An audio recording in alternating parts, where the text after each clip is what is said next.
ꯂꯣꯏꯁꯤꯟꯕ ꯅꯣꯡꯃꯥꯏꯖꯤꯡ ꯅꯨꯃꯤꯠꯇ ꯃꯄꯨꯒꯤ ꯃꯤꯡꯈꯩ ꯁꯛꯁ ꯁꯣꯟꯖꯗꯨꯅ ꯉꯝꯖꯕ ꯍꯩꯔꯥꯡ ꯂꯩꯔꯥꯡ ꯈꯔꯗꯪ ꯂꯩꯈꯤꯗ꯭ꯔꯕꯒꯤ ꯊꯋꯥꯏꯅ ꯏꯪꯅ ꯆꯤꯛꯅ ꯂꯩꯔꯨꯅꯕꯒꯤꯗꯃꯛ ꯃꯄꯨꯒꯤ ꯃꯐꯝꯗ ꯀꯠꯆꯒꯗꯧꯔꯤ꯫ ꯃꯔꯝ ꯑꯁꯤꯅ ꯂꯩꯈꯤꯗ꯭ꯔꯕꯁꯤꯒ ꯂꯣꯏꯅꯕꯤꯔꯝꯕ ꯑꯩꯈꯣꯏꯅꯗꯤ ꯁꯛ ꯈꯪꯖꯍꯧꯗ꯭ꯔꯕ ꯈ꯭ꯋꯥꯏ ꯄꯨꯝꯅꯃꯛꯀꯤ ꯃꯐꯝꯗ ꯂꯩꯈꯤꯗ꯭ꯔꯕꯁꯤꯒꯤ ꯂꯥꯟꯅ ꯊꯧꯔꯝꯒꯤ ꯄꯥꯎꯖꯦꯜ ꯑꯁꯤ ꯊꯝꯖꯔꯤ꯫ ꯄꯥꯎꯖꯦꯟꯖꯔꯤꯕ ꯊꯣꯛꯆꯣꯝ ꯁꯥꯟꯇꯤꯕꯂꯥ ꯂꯩꯃ ꯂꯣꯏꯅꯕꯤ, ꯂꯣꯏꯅꯅ ꯏꯃꯨꯡ ꯃꯅꯨꯡꯒꯤ ꯃꯤꯑꯣꯏꯁꯤꯡ, ꯋꯥꯡꯕꯜ ꯃꯅꯤꯡ ꯂꯩꯀꯥꯏ ꯍꯌꯦꯜꯂꯕꯨꯛ ꯔꯣꯝ꯫ ꯄꯨꯟꯅ ꯆꯥꯃꯤꯟ ꯊꯛꯃꯤꯟꯅꯕ, ꯕꯥꯊꯔꯨꯝ ꯇꯣꯏꯂꯦꯠ ꯄꯨꯟꯕ, ꯀꯥꯡꯅ ꯆꯤꯛꯄ, ꯈꯨꯠ ꯁꯥ ꯁꯣꯛꯅꯕ, ꯂꯦꯡꯒꯣꯟꯅꯕ, ꯁ꯭ꯀꯨꯜꯗ ꯀ꯭ꯂꯥꯁꯔꯨꯝ ꯄꯨꯟꯕ ꯑꯃꯗꯤ ꯑꯣꯐꯤꯁꯇ ꯊꯕꯛ ꯄꯨꯟꯅ ꯁꯨꯃꯤꯟꯅꯕꯗ HIV ꯁꯟꯗꯣꯛꯇꯦ꯫ HIV ꯑꯣꯔ ꯑꯦꯗꯁꯀ ꯁꯥꯒꯣꯟꯅꯅ ꯍꯤꯡꯂꯤꯕ ꯃꯤꯑꯣꯏꯁꯤꯡꯕꯨ ꯇꯥꯊꯤ ꯇꯥꯑꯣꯏꯅ ꯅꯠꯇ꯭ꯔꯒ ꯍꯟꯊꯅ ꯌꯦꯡꯂꯣꯏꯗꯕꯅꯤ꯫ ꯏꯃꯨꯡ ꯃꯅꯨꯡꯗ, ꯃꯍꯩ ꯇꯝꯐꯝ ꯁꯪꯗ, ꯊꯕꯛ ꯁꯨꯐꯝꯗ ꯀꯔꯤꯒꯨꯝꯕ HIVꯒ ꯁꯥꯒꯣꯟꯅꯅ ꯍꯤꯡꯂꯤꯕ ꯃꯤꯑꯣꯏꯁꯤꯡꯕꯨ ꯃꯈꯣꯏꯒꯤ HIV ꯁ꯭ꯇꯦꯇꯁꯅ ꯃꯔꯝ ꯑꯣꯏꯔꯒ ꯇꯥꯊꯤ ꯇꯥꯑꯣꯏꯅ ꯇꯧꯗꯨꯅ ꯍꯟꯊꯅ ꯌꯦꯡꯂꯝꯂꯕꯗꯤ HIV and AIDS Prevention and Control Act 2017ꯒꯤ ꯃꯈꯥꯗ ꯆꯩꯔꯥꯛ ꯐꯪꯕ ꯌꯥꯏ꯫ HIV or AIDSꯀꯤ ꯃꯔꯝꯗ ꯈꯪꯖꯤꯟꯕꯅ HIVꯗꯒꯤ ꯉꯥꯛꯊꯣꯛꯄ ꯉꯝꯒꯅꯤ꯫ ꯉꯁꯤꯃꯛ NARCO AIDS ꯑꯦꯞ ꯗꯥꯎꯟꯂꯣꯗ ꯇꯧꯕꯤꯌꯨ ꯑꯃꯗꯤ ꯁꯤꯖꯤꯟꯅꯕꯤꯌꯨ꯫ HIV or AIDSꯀꯤ ꯃꯔꯝꯗ ꯍꯦꯟꯅ ꯑꯀꯨꯞꯄ ꯃꯔꯣꯜ ꯈꯪꯅꯕꯒꯤꯗꯃꯛꯇ AIDS ꯇꯣꯜ ꯐ꯭ꯔꯤ ꯅꯝꯕꯔ 1097ꯗ ꯀꯣꯜ ꯇꯧꯕꯤꯌꯨ꯫ ꯏꯪꯂꯤꯁ, ꯍꯤꯟꯗꯤ ꯅꯠꯇ꯭ꯔꯒ ꯃꯅꯤꯄꯨꯔꯤꯗ ꯋꯥꯔꯤ ꯁꯥꯕ ꯌꯥꯒꯅꯤ꯫ ꯂꯥꯌꯦꯡꯕ ꯍꯧꯖꯔꯤ ꯃꯤꯠ ꯈꯛꯇꯒꯤ ꯑꯣꯏꯕ ꯁ꯭ꯄꯦꯁꯤꯌꯦꯂꯤꯁꯠ ꯗꯣꯛꯇꯔꯅ ꯀꯛꯆꯤꯡ ꯕꯖꯥꯔ ꯅꯥꯎꯍꯜꯂꯥꯏ ꯂꯝꯄꯥꯛꯇ ꯂꯩꯕ ꯀꯛꯆꯤꯡ ꯑꯣꯞꯇꯤꯀꯦꯜꯁ ꯑꯦꯟ ꯑꯥꯏ ꯀꯦꯌꯔ ꯀ꯭ꯂꯤꯅꯤꯛ꯫ ꯃꯐꯝ ꯑꯁꯤꯗ ꯀꯣꯔꯅꯦꯜꯒꯤ ꯑꯅꯥꯕꯁꯤꯡ ꯑꯃꯗꯤ ꯑꯁꯣꯛꯄꯁꯤꯡ, ꯑꯅꯤꯁꯨꯕꯗ ꯀꯦꯇꯔꯦꯛ, ꯑꯍꯨꯝꯁꯨꯕꯗ ꯄꯤꯛꯇꯨꯔꯤꯖꯝ, ꯃꯔꯤꯁꯨꯕꯗ ꯗ꯭ꯔꯥꯏ ꯑꯥꯏ ꯇ꯭ꯔꯤꯠꯃꯦꯟ, ꯃꯉꯥꯁꯨꯕꯗ ꯀꯝꯄ꯭ꯌꯨꯇꯔ ꯚꯤꯖꯟ ꯁꯤꯟꯗ꯭ꯔꯣꯝ꯫ ꯃꯐꯝ ꯑꯁꯤꯗ ꯑꯦꯂꯥꯏꯟꯃꯦꯟ ꯃꯈꯜ ꯈꯨꯗꯤꯡꯃꯛꯀꯤ ꯃꯤꯠꯀꯤ ꯑꯅꯥꯕ ꯂꯥꯌꯦꯡꯕ ꯌꯥꯔꯒꯅꯤ꯫ ꯂꯥꯌꯦꯡꯕꯒꯤ ꯃꯇꯝ ꯂꯩꯕꯥꯛꯄꯣꯛꯄ ꯅꯨꯃꯤꯠ ꯑꯃꯗꯤ ꯁꯒꯣꯜꯁꯦꯟ ꯅꯨꯃꯤꯠ ꯅꯨꯡꯊꯤꯜ ꯄꯨꯡ 2ꯗꯒꯤꯅ ꯄꯨꯡ 4 ꯐꯥꯎꯕ, ꯂꯣꯏꯅꯅ ꯊꯥꯡꯖ ꯅꯨꯃꯤꯠ ꯈꯨꯗꯤꯡꯒꯤ ꯑꯌꯨꯛ ꯄꯨꯡ 9ꯗꯒꯤꯅ ꯄꯨꯡ 11 ꯐꯥꯎꯕ ꯂꯥꯌꯦꯡꯖꯒꯅꯤ꯫ ꯂꯦꯡꯁꯤꯟꯕꯤꯔꯧ ꯀꯛꯆꯤꯡ ꯑꯣꯞꯇꯤꯀꯦꯜꯁ ꯑꯦꯟ ꯑꯥꯏ ꯀꯦꯌꯔ ꯀ꯭ꯂꯤꯅꯤꯛ, ꯀꯛꯆꯤꯡ ꯕꯖꯥꯔ ꯅꯥꯎꯍꯜꯂꯥꯏ ꯂꯝꯄꯥꯛ꯫ ꯑꯀꯨꯞꯄ ꯃꯔꯣꯜꯒꯤꯗꯃꯛ ꯀꯣꯜ ꯇꯧꯕꯤꯌꯨ 700-561-3496 ꯑꯃꯗꯤ 8731-916499꯫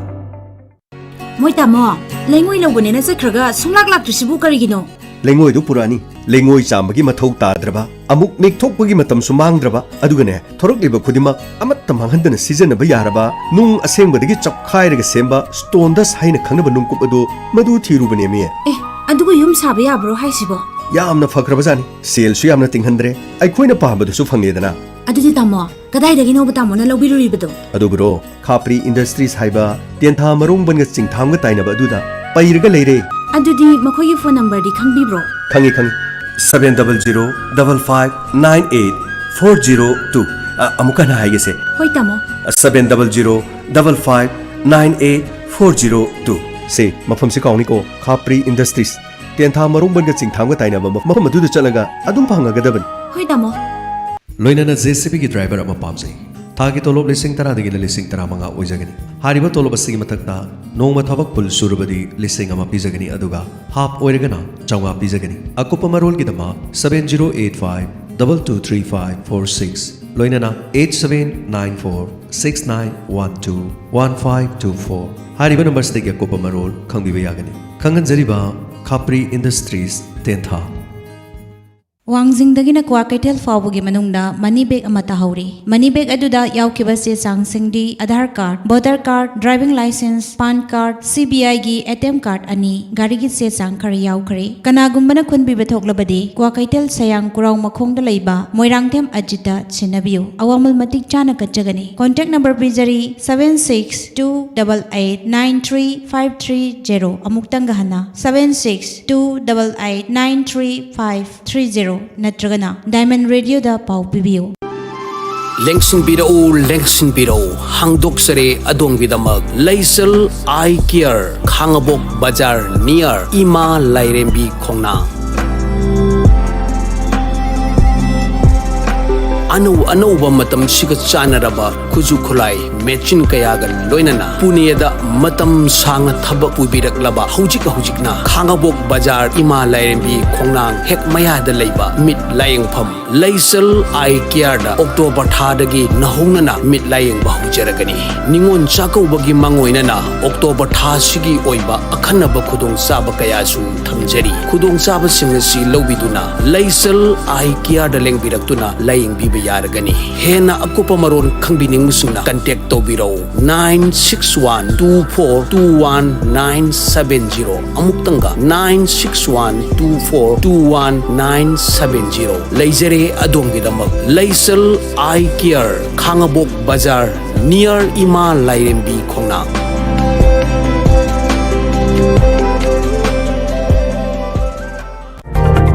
लायंगजरी स्टेट अमदी नेशनल अवार्ड फंगलबा एमडीजिया उलक उसमना बीपी नुंगसंग पुक्ता गैस्ट्रिक काबा टांग सिकपा साइनस टोंसिल आस्मा ख्वांग नाबा सिंगली नाउरी सोंथबा खोंया साबा नुपी ओइबा लाइनासिंग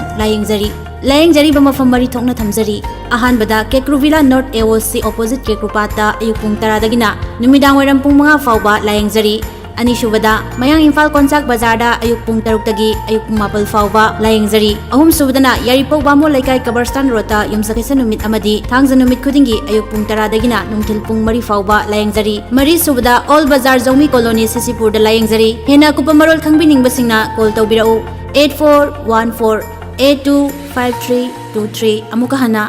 8414825323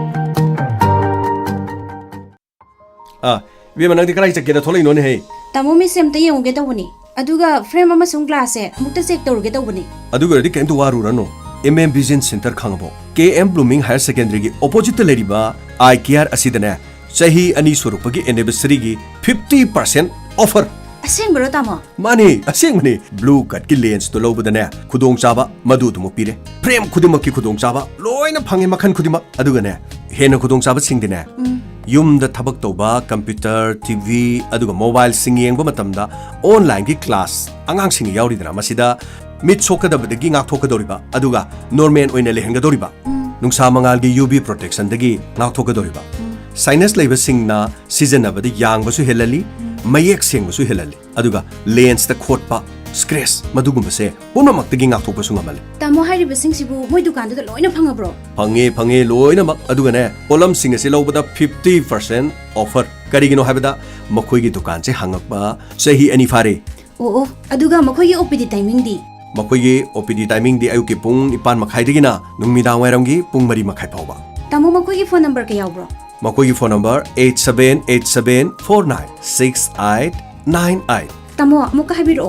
8787496898 से काउरगनु MM vision centre KM blooming higher secondary की ऑपोजिट हेक्ता लेरे हौजे मुक चलो होय तामो थौरमगे मका तारकपदा हौजिलान तोकचरी इंस्पेक्टर तयाई थौरम असिगी हंजनबा चनेगे सुमतरे सुबतांक तामिनेसै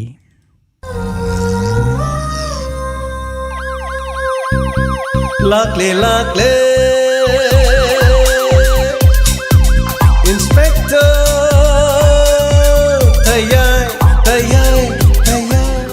अहन ममक्तदा डायमंड रेडियो चैनल की लेट नाइट स्टोरी ताबिरिबसिंगु जेम्स हगुरजमना तरामुक चबगलोना कोकनोना खुरुमजरी ngasi puduna laksari diamond radio channel gi inspector tayai chani ge tare subataka sandok chariba thoromasi wakhalna sagat chaba wari haujik hingliba madi laikhidraba kana gumba amataga mari lene jade masida lakpo wakar aikhoina logjaba ngomjaro asumna numit kharani hokhiram ima kedorge bungo ima chak thongiye kari jang thongino ima insang de mata phangdrabani na येरुम खरा लेबदो फुसलगा नंगी दमक्ता सोक तौबिरगे न तौरी इमागिदी संपुत खरा फुले अदुना दुम यारानी इमा इंसांग सो मता फंगद्रबनिना यारे दाइगिदी अथोंग बमा हेक्ता चारगा लोरे केदरगे इमा तोनिं खोक चाबा यामनो फै तोनिं खोक चारदी मोइगे होजिकी महिक तो हालेगानी यामना हाइनी असेंगब्रा सेंगदब्रादी खंगदे अखंग हैसिंगनदी तोनिं खोकसे यामना फै हाइरी हाइमा तोनिं खोक तो फै हाइरदी अखोइगे मनिंगदा मयाम हौरिसिदी ꯑꯁꯤ ꯀꯣꯠꯇꯅ ꯈꯔ ꯈꯔ ꯆꯥꯕ ꯌꯥꯏꯗꯅ ꯏꯃꯥ ꯑꯁꯤꯁꯨ ꯌꯥꯝꯅ ꯆꯥꯔꯗꯤ ꯐꯠꯇꯦ ꯏꯁꯤꯡ ꯃꯔꯤ ꯐꯠꯇꯦ ꯍꯥꯏꯅꯔꯤꯗꯨꯗꯤ ꯏꯃꯥ ꯍꯣꯏ ꯍꯣꯏ ꯍꯣꯏ ꯃꯅꯥ ꯑꯃꯅꯤ ꯆꯥꯕꯗꯤ ꯀꯩꯁꯨ ꯇꯧꯗꯦꯗ ꯑꯩꯈꯣꯏꯒꯤꯅꯦ ꯑꯍꯜ ꯂꯃꯟꯁꯤꯡꯁꯤꯅ ꯑꯩꯈꯣꯏꯒꯤ ꯃꯐꯝ ꯑꯁꯤꯗ ꯐꯪꯂꯤꯕ ꯃꯅꯥ ꯃꯁꯤꯡ ꯀꯌꯥꯁꯦ ꯍꯤꯗꯥꯛ ꯑꯣꯏꯅ ꯁꯤꯖꯤꯟꯅꯕ ꯈꯛꯇ ꯅꯠꯇꯅ ꯑꯌꯥꯝꯕꯅ ꯆꯥꯅ ꯊꯛꯅꯕꯗ ꯂꯣꯏꯅꯃꯛ ꯁꯤꯖꯤꯟꯅꯔꯝꯃꯤ ꯃꯁꯤ ꯑꯉꯛꯄ ꯑꯃꯅꯤ ꯃꯤꯒꯤ ꯃꯐꯝ ꯀꯌꯥꯗ ꯐꯪꯗꯕ ꯑꯗꯨꯒ ꯑꯩꯈꯣꯏ ꯁꯤꯗꯗꯤ ꯐꯪꯕ ꯑꯗꯨꯒ ꯃꯤꯒꯤ ꯃꯐꯝꯗ ꯐꯪꯉꯒꯁꯨꯅꯦ ꯑꯩꯈꯣꯏꯒꯤ ꯃꯐꯝ ꯑꯁꯤꯗ ꯐꯪꯉꯤꯕꯁꯤꯡꯁꯤꯗꯤ ꯃꯤꯒꯤ ꯂꯝꯗ ꯐꯪꯉꯤꯕꯁꯤꯡ ꯑꯗꯨꯗꯒꯤ ꯀꯥ ꯍꯦꯟꯅꯅꯦ ꯃꯅꯥ ꯃꯁꯤꯡꯁꯤꯡꯁꯤꯗ ꯀꯥꯟꯅꯕꯁꯦ ꯑꯩꯈꯣꯏꯒꯤ ꯁꯤꯒꯤ ꯂꯝꯗ ꯐꯪꯕꯁꯤꯅ ꯍꯦꯜꯂꯤ ꯍꯥꯏꯗꯅ ꯏꯄꯥ ꯏꯄꯨꯅ ꯆꯥꯕ ꯊꯛꯄꯗ ꯑꯣꯏꯔꯣ ꯀꯥꯡꯁꯣꯏ ꯆꯥꯕꯗ ꯑꯣꯏꯔꯣ ꯏꯔꯣꯟꯕꯗ ꯑꯣꯏꯔꯣ ꯑꯉꯛꯄꯅꯤꯅꯦ ꯑꯩꯈꯣꯏꯒꯤ ꯑꯍꯜ ꯂꯃꯟꯁꯤꯡꯁꯦ ꯌꯥꯝꯅ ꯁꯤꯡꯈ꯭ꯔꯖꯥꯠꯅꯤꯀꯣ ꯀꯣꯛ ꯌꯥꯝꯅ ꯂꯩꯈ꯭ꯔꯖꯥꯠꯅꯤ ꯑꯉꯛꯄꯅꯤ ꯄꯨꯊꯣꯛꯂꯤꯕ ꯃꯅꯥ ꯃꯁꯤꯡ ꯃꯌꯥꯝꯁꯦ ꯑꯁꯨꯝꯅ ꯇꯧꯔꯕꯗꯤ ꯆꯥꯕ ꯌꯥꯏ ꯑꯁꯨꯝꯅ ꯇꯧꯔꯕꯗꯤ ꯍꯛꯆꯥꯡ ꯐꯩ ꯏꯁꯥ ꯁꯥꯒꯠꯄꯗ ꯁꯤꯖꯤꯟꯅꯕꯒꯤ ꯑꯗꯨꯒꯅꯦ ꯃꯈꯜ ꯈꯨꯗꯤꯡꯃꯛꯀꯤ ꯂꯥꯌꯦꯡ ꯀꯌꯥꯗꯁꯨ ꯀꯥꯟꯅꯔꯕ ꯆꯤꯟꯖꯥꯛ ꯀꯌꯥꯁꯦ ꯂꯣꯏꯅꯃꯛ ꯁꯤꯖꯤꯟꯅꯔꯝꯂꯤꯕ ꯍꯧꯖꯤꯛꯀꯥꯟꯒꯤ ꯅꯈꯣꯏ ꯅꯍꯥꯁꯤꯡꯁꯤꯅꯅꯦ ꯃꯄꯥꯟꯒꯤ ꯃꯇꯧ ꯇꯝꯃꯤꯅꯦꯅ ꯆꯤꯟꯖꯥꯛꯁꯨ ꯉꯥꯏꯔꯦ ꯀꯔꯤꯅೋ ꯏꯟꯁꯥꯡ ꯊꯣꯡꯕꯕꯨ ꯑꯣꯏꯔꯣ ꯑꯃꯕꯨ ꯇꯧꯕꯕꯨ ꯑꯣꯏꯔꯣ ꯏꯃꯥꯅ ꯄꯣꯛꯄꯗꯒꯤ ꯈꯪꯖꯗꯦꯗ ꯀꯔꯤꯅꯣ ꯅꯈꯣꯏꯒꯤ ꯍꯧꯖꯤꯛꯀꯥꯟꯒꯤ ꯆꯤꯟꯖꯥꯛꯁꯤꯡꯁꯦ ꯃꯍꯧꯁꯥ ꯑꯩꯈꯣꯏꯒꯤ ꯆꯤꯟꯖꯥꯛꯁꯤꯡ ꯑꯁꯤꯗꯒꯤ ꯊꯩꯗꯣꯛꯑꯒꯅꯦ ꯊꯥꯎ ꯊꯨꯝ ꯌꯥꯝꯅ ꯊꯥꯛꯄ ꯃꯁꯥꯂꯥ ꯌꯥꯝꯅ ꯊꯥꯛꯆꯟꯕ ꯑꯗꯨꯅꯅꯤꯅꯦ ꯅꯍꯥꯁꯤꯡꯁꯦ ꯍꯧꯖꯤꯛꯇꯤ ꯂꯩꯅꯥ ꯑꯃꯠꯇ ꯂꯩꯇꯕ ꯂꯩꯇ꯭ꯔꯦ ꯃꯤ 5 ꯈꯨꯗꯤꯡꯒꯤ ꯍꯧꯖꯤꯛꯄꯨ ꯗꯥꯏꯕꯤꯇꯤꯁ ꯅꯥꯕ BP ꯂꯩꯕ ꯑꯗꯨꯁꯨꯅꯦ ꯆꯍꯤ ꯅꯧꯔꯤꯉꯩꯗ ꯉꯥꯛꯇ ꯆꯨꯝꯃꯦ ꯏꯃꯥ ꯑꯍꯜ ꯂꯃꯟꯁꯤꯡꯅ ꯊꯝꯕꯤꯔꯝꯕꯁꯤꯡ ꯑꯁꯦ ꯑꯩꯈꯣꯏꯅ ꯅꯤꯡꯊꯤꯖꯅ ꯄ꯭ꯔꯤꯖꯥꯕ ꯇꯧꯔꯒ ꯊꯝꯕ ꯑꯃ ꯆꯪꯉꯤ ꯑꯗꯨꯒ ꯐꯪꯂꯤꯕ ꯃꯅꯥ ꯃꯁꯤꯡꯁꯤꯡ ꯑꯁꯤ ꯆꯥꯕꯒꯤ ꯀꯥꯟꯅꯕꯁꯤꯡ ꯑꯁꯦ ꯑꯩꯈꯣꯏꯅ ꯃꯤꯌꯥꯝ ꯄꯨꯝꯅꯃꯛꯇ ꯈꯪꯍꯟꯕ ꯑꯃꯁꯨ ꯆꯪꯉꯤ ꯃꯅꯥ ꯃꯁꯤꯡꯁꯤꯡ ꯑꯁꯦ ꯑꯌꯥꯝꯕꯅ ꯐꯥꯏꯕꯔ ꯉꯥꯛꯇꯅꯤ ꯑꯗꯨꯒ ꯑꯩꯈꯣꯏꯒꯤ ꯆꯈꯥꯎꯗ ꯐꯥꯏꯕꯔ ꯃꯁꯤꯗꯤ ꯌꯥꯝꯅ ꯀꯥꯟꯅꯈ꯭ꯔꯕ ꯑꯅꯥꯕ ꯃꯤ ꯐꯥꯎꯕꯗ ꯅꯥꯗ ꯅꯥꯔꯛꯂꯁꯨ ꯐꯥꯏꯕꯔ ꯌꯥꯎꯕ ꯄꯣꯠꯂꯝꯁꯤꯡ ꯑꯁꯦ ꯂꯣꯏꯅ ꯆꯥꯎ ꯍꯥꯏꯕ ꯋꯥꯐꯝꯁꯦ ꯗꯣꯛꯇꯔꯁꯤꯡꯅꯁꯨ ꯉꯁꯤꯗꯤ ꯍꯥꯏꯔꯤꯗꯅ ꯏꯃꯥ ꯑꯗꯨꯒ ꯏꯃꯥ ꯃꯄꯥꯟ ꯂꯝꯗꯒꯤ ꯃꯤꯁꯤꯡꯅ ꯑꯩꯈꯣꯏꯒꯤ ꯂꯝꯗꯝ ꯑꯁꯤꯗ ꯀꯣꯏꯕ ꯂꯥꯛꯄꯗꯅꯦ ꯑꯩꯈꯣꯏꯒꯤ ꯏꯟꯗꯤꯖꯤꯅꯁ ꯐꯨꯗꯁꯤꯡꯁꯦ ꯀꯔꯤ ꯀꯔꯤꯅꯣꯅ ꯃꯤꯅ ꯍꯪꯉꯤꯕ ꯑꯩꯈꯣꯏ ꯁꯤꯗꯅ ꯃꯤꯒꯤ ꯂꯝꯗ ꯆꯠꯂꯒ ꯅꯈꯣꯏꯒꯤ ꯏꯟꯗꯤꯖꯤꯅꯁ ꯐꯨꯗ ꯀꯩꯅꯣ ꯀꯔꯤꯝꯇ ꯊꯤꯕꯖꯥꯠ ꯅꯠꯇꯦ ꯑꯐꯪ ꯑꯐꯪꯕ ꯊꯥꯎ ꯊꯨꯝ ꯊꯥꯎꯔꯦꯛ ꯃꯔꯦꯛ ꯀꯥꯕꯁꯤꯡ ꯑꯗꯣ ꯇꯞ ꯇꯥꯅ ꯍꯦꯛꯇ ꯆꯥꯁꯤꯟꯕ ꯍꯥꯏꯇꯥꯔꯦ ꯑꯗꯨꯒ ꯃꯇꯧ ꯇꯝꯃꯒꯅꯦ ꯃꯐꯝ ꯑꯁꯤꯗꯁꯨ ꯍꯧꯖꯤꯛꯇꯤ ꯃꯤꯒꯤ ꯂꯝꯒꯤ ꯆꯤꯟꯖꯥꯛꯁꯤꯡꯗꯣ ꯑꯩꯈꯣꯏꯒꯤ ꯌꯨꯝꯁꯤꯡꯗ ꯂꯣꯏꯅ ꯊꯣꯡꯗꯅ ꯆꯥꯅꯔꯕꯅꯤ ꯁꯝꯅ ꯍꯥꯏꯔꯕꯗ ꯆꯥꯏꯅꯤꯁ ꯐꯨꯗ ꯋꯦꯁꯇꯔꯟ ꯐꯨꯗ ꯑꯦꯁꯤꯌꯥꯒꯤ ꯑꯗꯥꯒꯤ ꯁꯤ ꯐꯨꯗ ꯑꯩꯈꯣꯏꯒꯤ ꯂꯩꯔꯤꯕꯁꯤꯡ ꯑꯁꯤꯗꯤꯅꯦ ꯃꯄꯥꯟ ꯂꯝꯒꯤ ꯃꯤꯅꯁꯨ ꯃꯅꯤꯄꯨꯔꯗ ꯐꯪꯕ ꯁꯤꯡꯖꯨ ꯃꯅꯤꯄꯨꯔꯒꯤ ꯆꯥꯛꯍꯥꯎ ꯑꯗꯨꯒ ꯃꯅꯥ ꯃꯁꯤꯡ ꯀꯌꯥꯅ ꯁꯦꯝꯕ ꯑꯩꯈꯣꯏꯒꯤ ꯀꯥꯡꯁꯣꯏ ꯏꯔꯣꯟꯕ ꯃꯁꯤ ꯃꯤꯅ ꯌꯥꯝꯅ ꯄꯥꯝꯅꯕ ꯍꯧꯔꯕꯅꯤ ꯑꯗꯨꯕꯨ ꯏꯃꯥ ꯍꯥꯏꯔꯤꯕ ꯃꯊꯦꯜꯁꯤꯡ ꯑꯁꯤ ꯃꯄꯥꯟꯗ ꯇꯥꯛꯄꯤꯅꯕꯗꯤ ꯀꯅꯥꯁꯨ ꯂꯩꯇꯦ ꯃꯄꯥꯟꯗꯒꯤ ꯂꯥꯛꯄ ꯃꯤꯁꯤꯡꯅ ꯑꯩꯈꯣꯏꯒꯤ ꯎꯇꯤ ꯑꯁꯪꯕꯗꯒ ꯉꯥꯎꯕꯁꯤꯗꯤ ꯏꯃꯥ ꯃꯈꯣꯏꯒꯤ ꯃꯌꯨꯝꯗ ꯆꯠꯂꯒ ꯃꯈꯣꯏꯅ ꯊꯣꯡꯅꯕ ꯍꯣꯠꯅꯕꯗ ꯁꯨꯡꯇꯥ ꯇꯥꯗꯕꯒꯤ ꯋꯥꯐꯝ ꯀꯌꯥ ꯂꯩꯔꯤꯅꯤ ꯃꯁꯤ ꯄꯨꯝꯅꯃꯛꯁꯤ ꯏꯃꯥ ꯍꯧꯖꯤꯛꯇꯤ ꯆꯥꯎꯈꯠꯂꯕꯅꯤna ꯏꯟꯇꯔꯅꯦꯠꯇ ꯂꯣꯏꯅ ꯎꯕ ꯐꯪꯉꯤ ꯑꯗꯨꯒ ꯏꯃꯥ ꯑꯩꯈꯣꯏꯒꯤ ꯃꯐꯝ ꯑꯁꯤꯗ ꯁꯦꯝꯂꯤꯕ ꯎꯇꯤ ꯀꯥꯡꯁꯣꯏ ꯏꯔꯣꯟꯕ ꯑꯗꯒꯤ ꯌꯣꯡꯆꯥꯛ ꯁꯤꯡꯖꯨ ꯌꯣꯡꯆꯥꯛ ꯏꯔꯣꯟꯕ ꯑꯗꯒꯤ ꯇꯣꯉꯥꯟ ꯇꯣꯉꯥꯟꯕ ꯑꯩꯈꯣꯏꯒꯤ ꯃꯊꯦꯜ ꯃꯌꯥꯝꯁꯦ ꯃꯁꯤꯗꯁꯨ ꯅꯠꯇꯅ ꯉꯥ ꯊꯣꯡꯕꯒꯤ ꯃꯈꯜ ꯁꯥꯔꯦꯡ ꯊꯣꯡꯕꯒꯤ ꯃꯈꯜ ꯉꯥꯍꯩ ꯊꯣꯡꯕꯒꯤ ꯃꯑꯣꯡ ꯑꯗꯨꯒ ꯀꯥꯡꯁꯣꯏꯗ ꯉꯥ ꯑꯌꯥꯏꯕ ꯊꯥꯛꯄꯒꯤ ꯃꯑꯣꯡ ꯑꯗꯨꯒ ꯍꯋꯥꯏꯖꯥꯔ ꯆꯒꯦꯝ ꯄꯣꯝꯕ ꯍꯥꯏꯁꯤꯗꯤ ꯎꯠꯂꯗꯤ ꯏꯃꯥ ꯑꯁ ꯌꯥꯝꯅ ꯐꯖꯗꯣꯏꯖꯥꯠꯅꯤꯗ ꯏꯃꯥ ꯃꯗꯨꯗꯁꯨ ꯅꯠꯇꯦ ꯏꯃꯥ ꯆꯤꯀꯟ ꯍꯥꯏꯁꯤ ꯂꯣꯏꯅ ꯆꯥꯅꯔꯤ ꯉꯥꯛꯇꯅꯤ ꯑꯗꯨꯕꯨ ꯃꯅꯤꯄꯨꯔꯗ ꯂꯩꯔꯤꯕ ꯃꯤꯁꯤꯡꯅ ꯊꯣꯡꯅꯔꯤꯕ ꯆꯤꯀꯟ ꯃꯈꯜ ꯁ꯭ꯇꯤꯝ ꯑꯣꯏꯅ ꯊꯣꯡꯕ ꯇꯥꯎꯔꯒ ꯐꯖꯅ ꯊꯣꯡꯕ ꯑꯗꯨꯒ ꯆꯝꯅ ꯊꯣꯡꯕ ꯊꯥꯎꯗ ꯐꯖꯅ ꯃꯔꯦꯛ ꯊꯣꯡꯕ ꯃꯈꯜꯁꯤꯡꯁꯦ ꯐꯖꯅ ꯇꯥꯛꯄꯗꯅꯦ ꯌꯥꯝꯅ ꯀꯥꯟꯅꯗꯣꯏꯖꯥꯠꯅꯤ ꯏꯃꯥ ꯃꯁꯤ ꯃꯌꯥꯝ ꯄꯨꯝꯅꯃꯛꯁꯦ ꯃꯍꯥꯎ ꯂꯩꯅ ꯅꯤꯡꯊꯤꯖꯅ ꯊꯣꯡꯕ ꯍꯩꯕ ꯃꯤ ꯑꯃꯅꯅꯦ ꯐꯖꯅ ꯊꯣꯡꯕ ꯊꯥꯛꯄꯁꯤꯡꯁꯦ ꯃꯇꯧ ꯀꯔꯝꯅ ꯊꯣꯡ ꯊꯥꯛꯏ ꯍꯥꯏꯗꯅ ꯆꯪꯉꯤꯕ ꯄꯣꯠꯂꯝꯁꯤꯡ ꯑꯗꯨꯒ ꯅꯥꯀꯟꯗ ꯃꯊꯪ ꯎꯠꯇꯨꯅ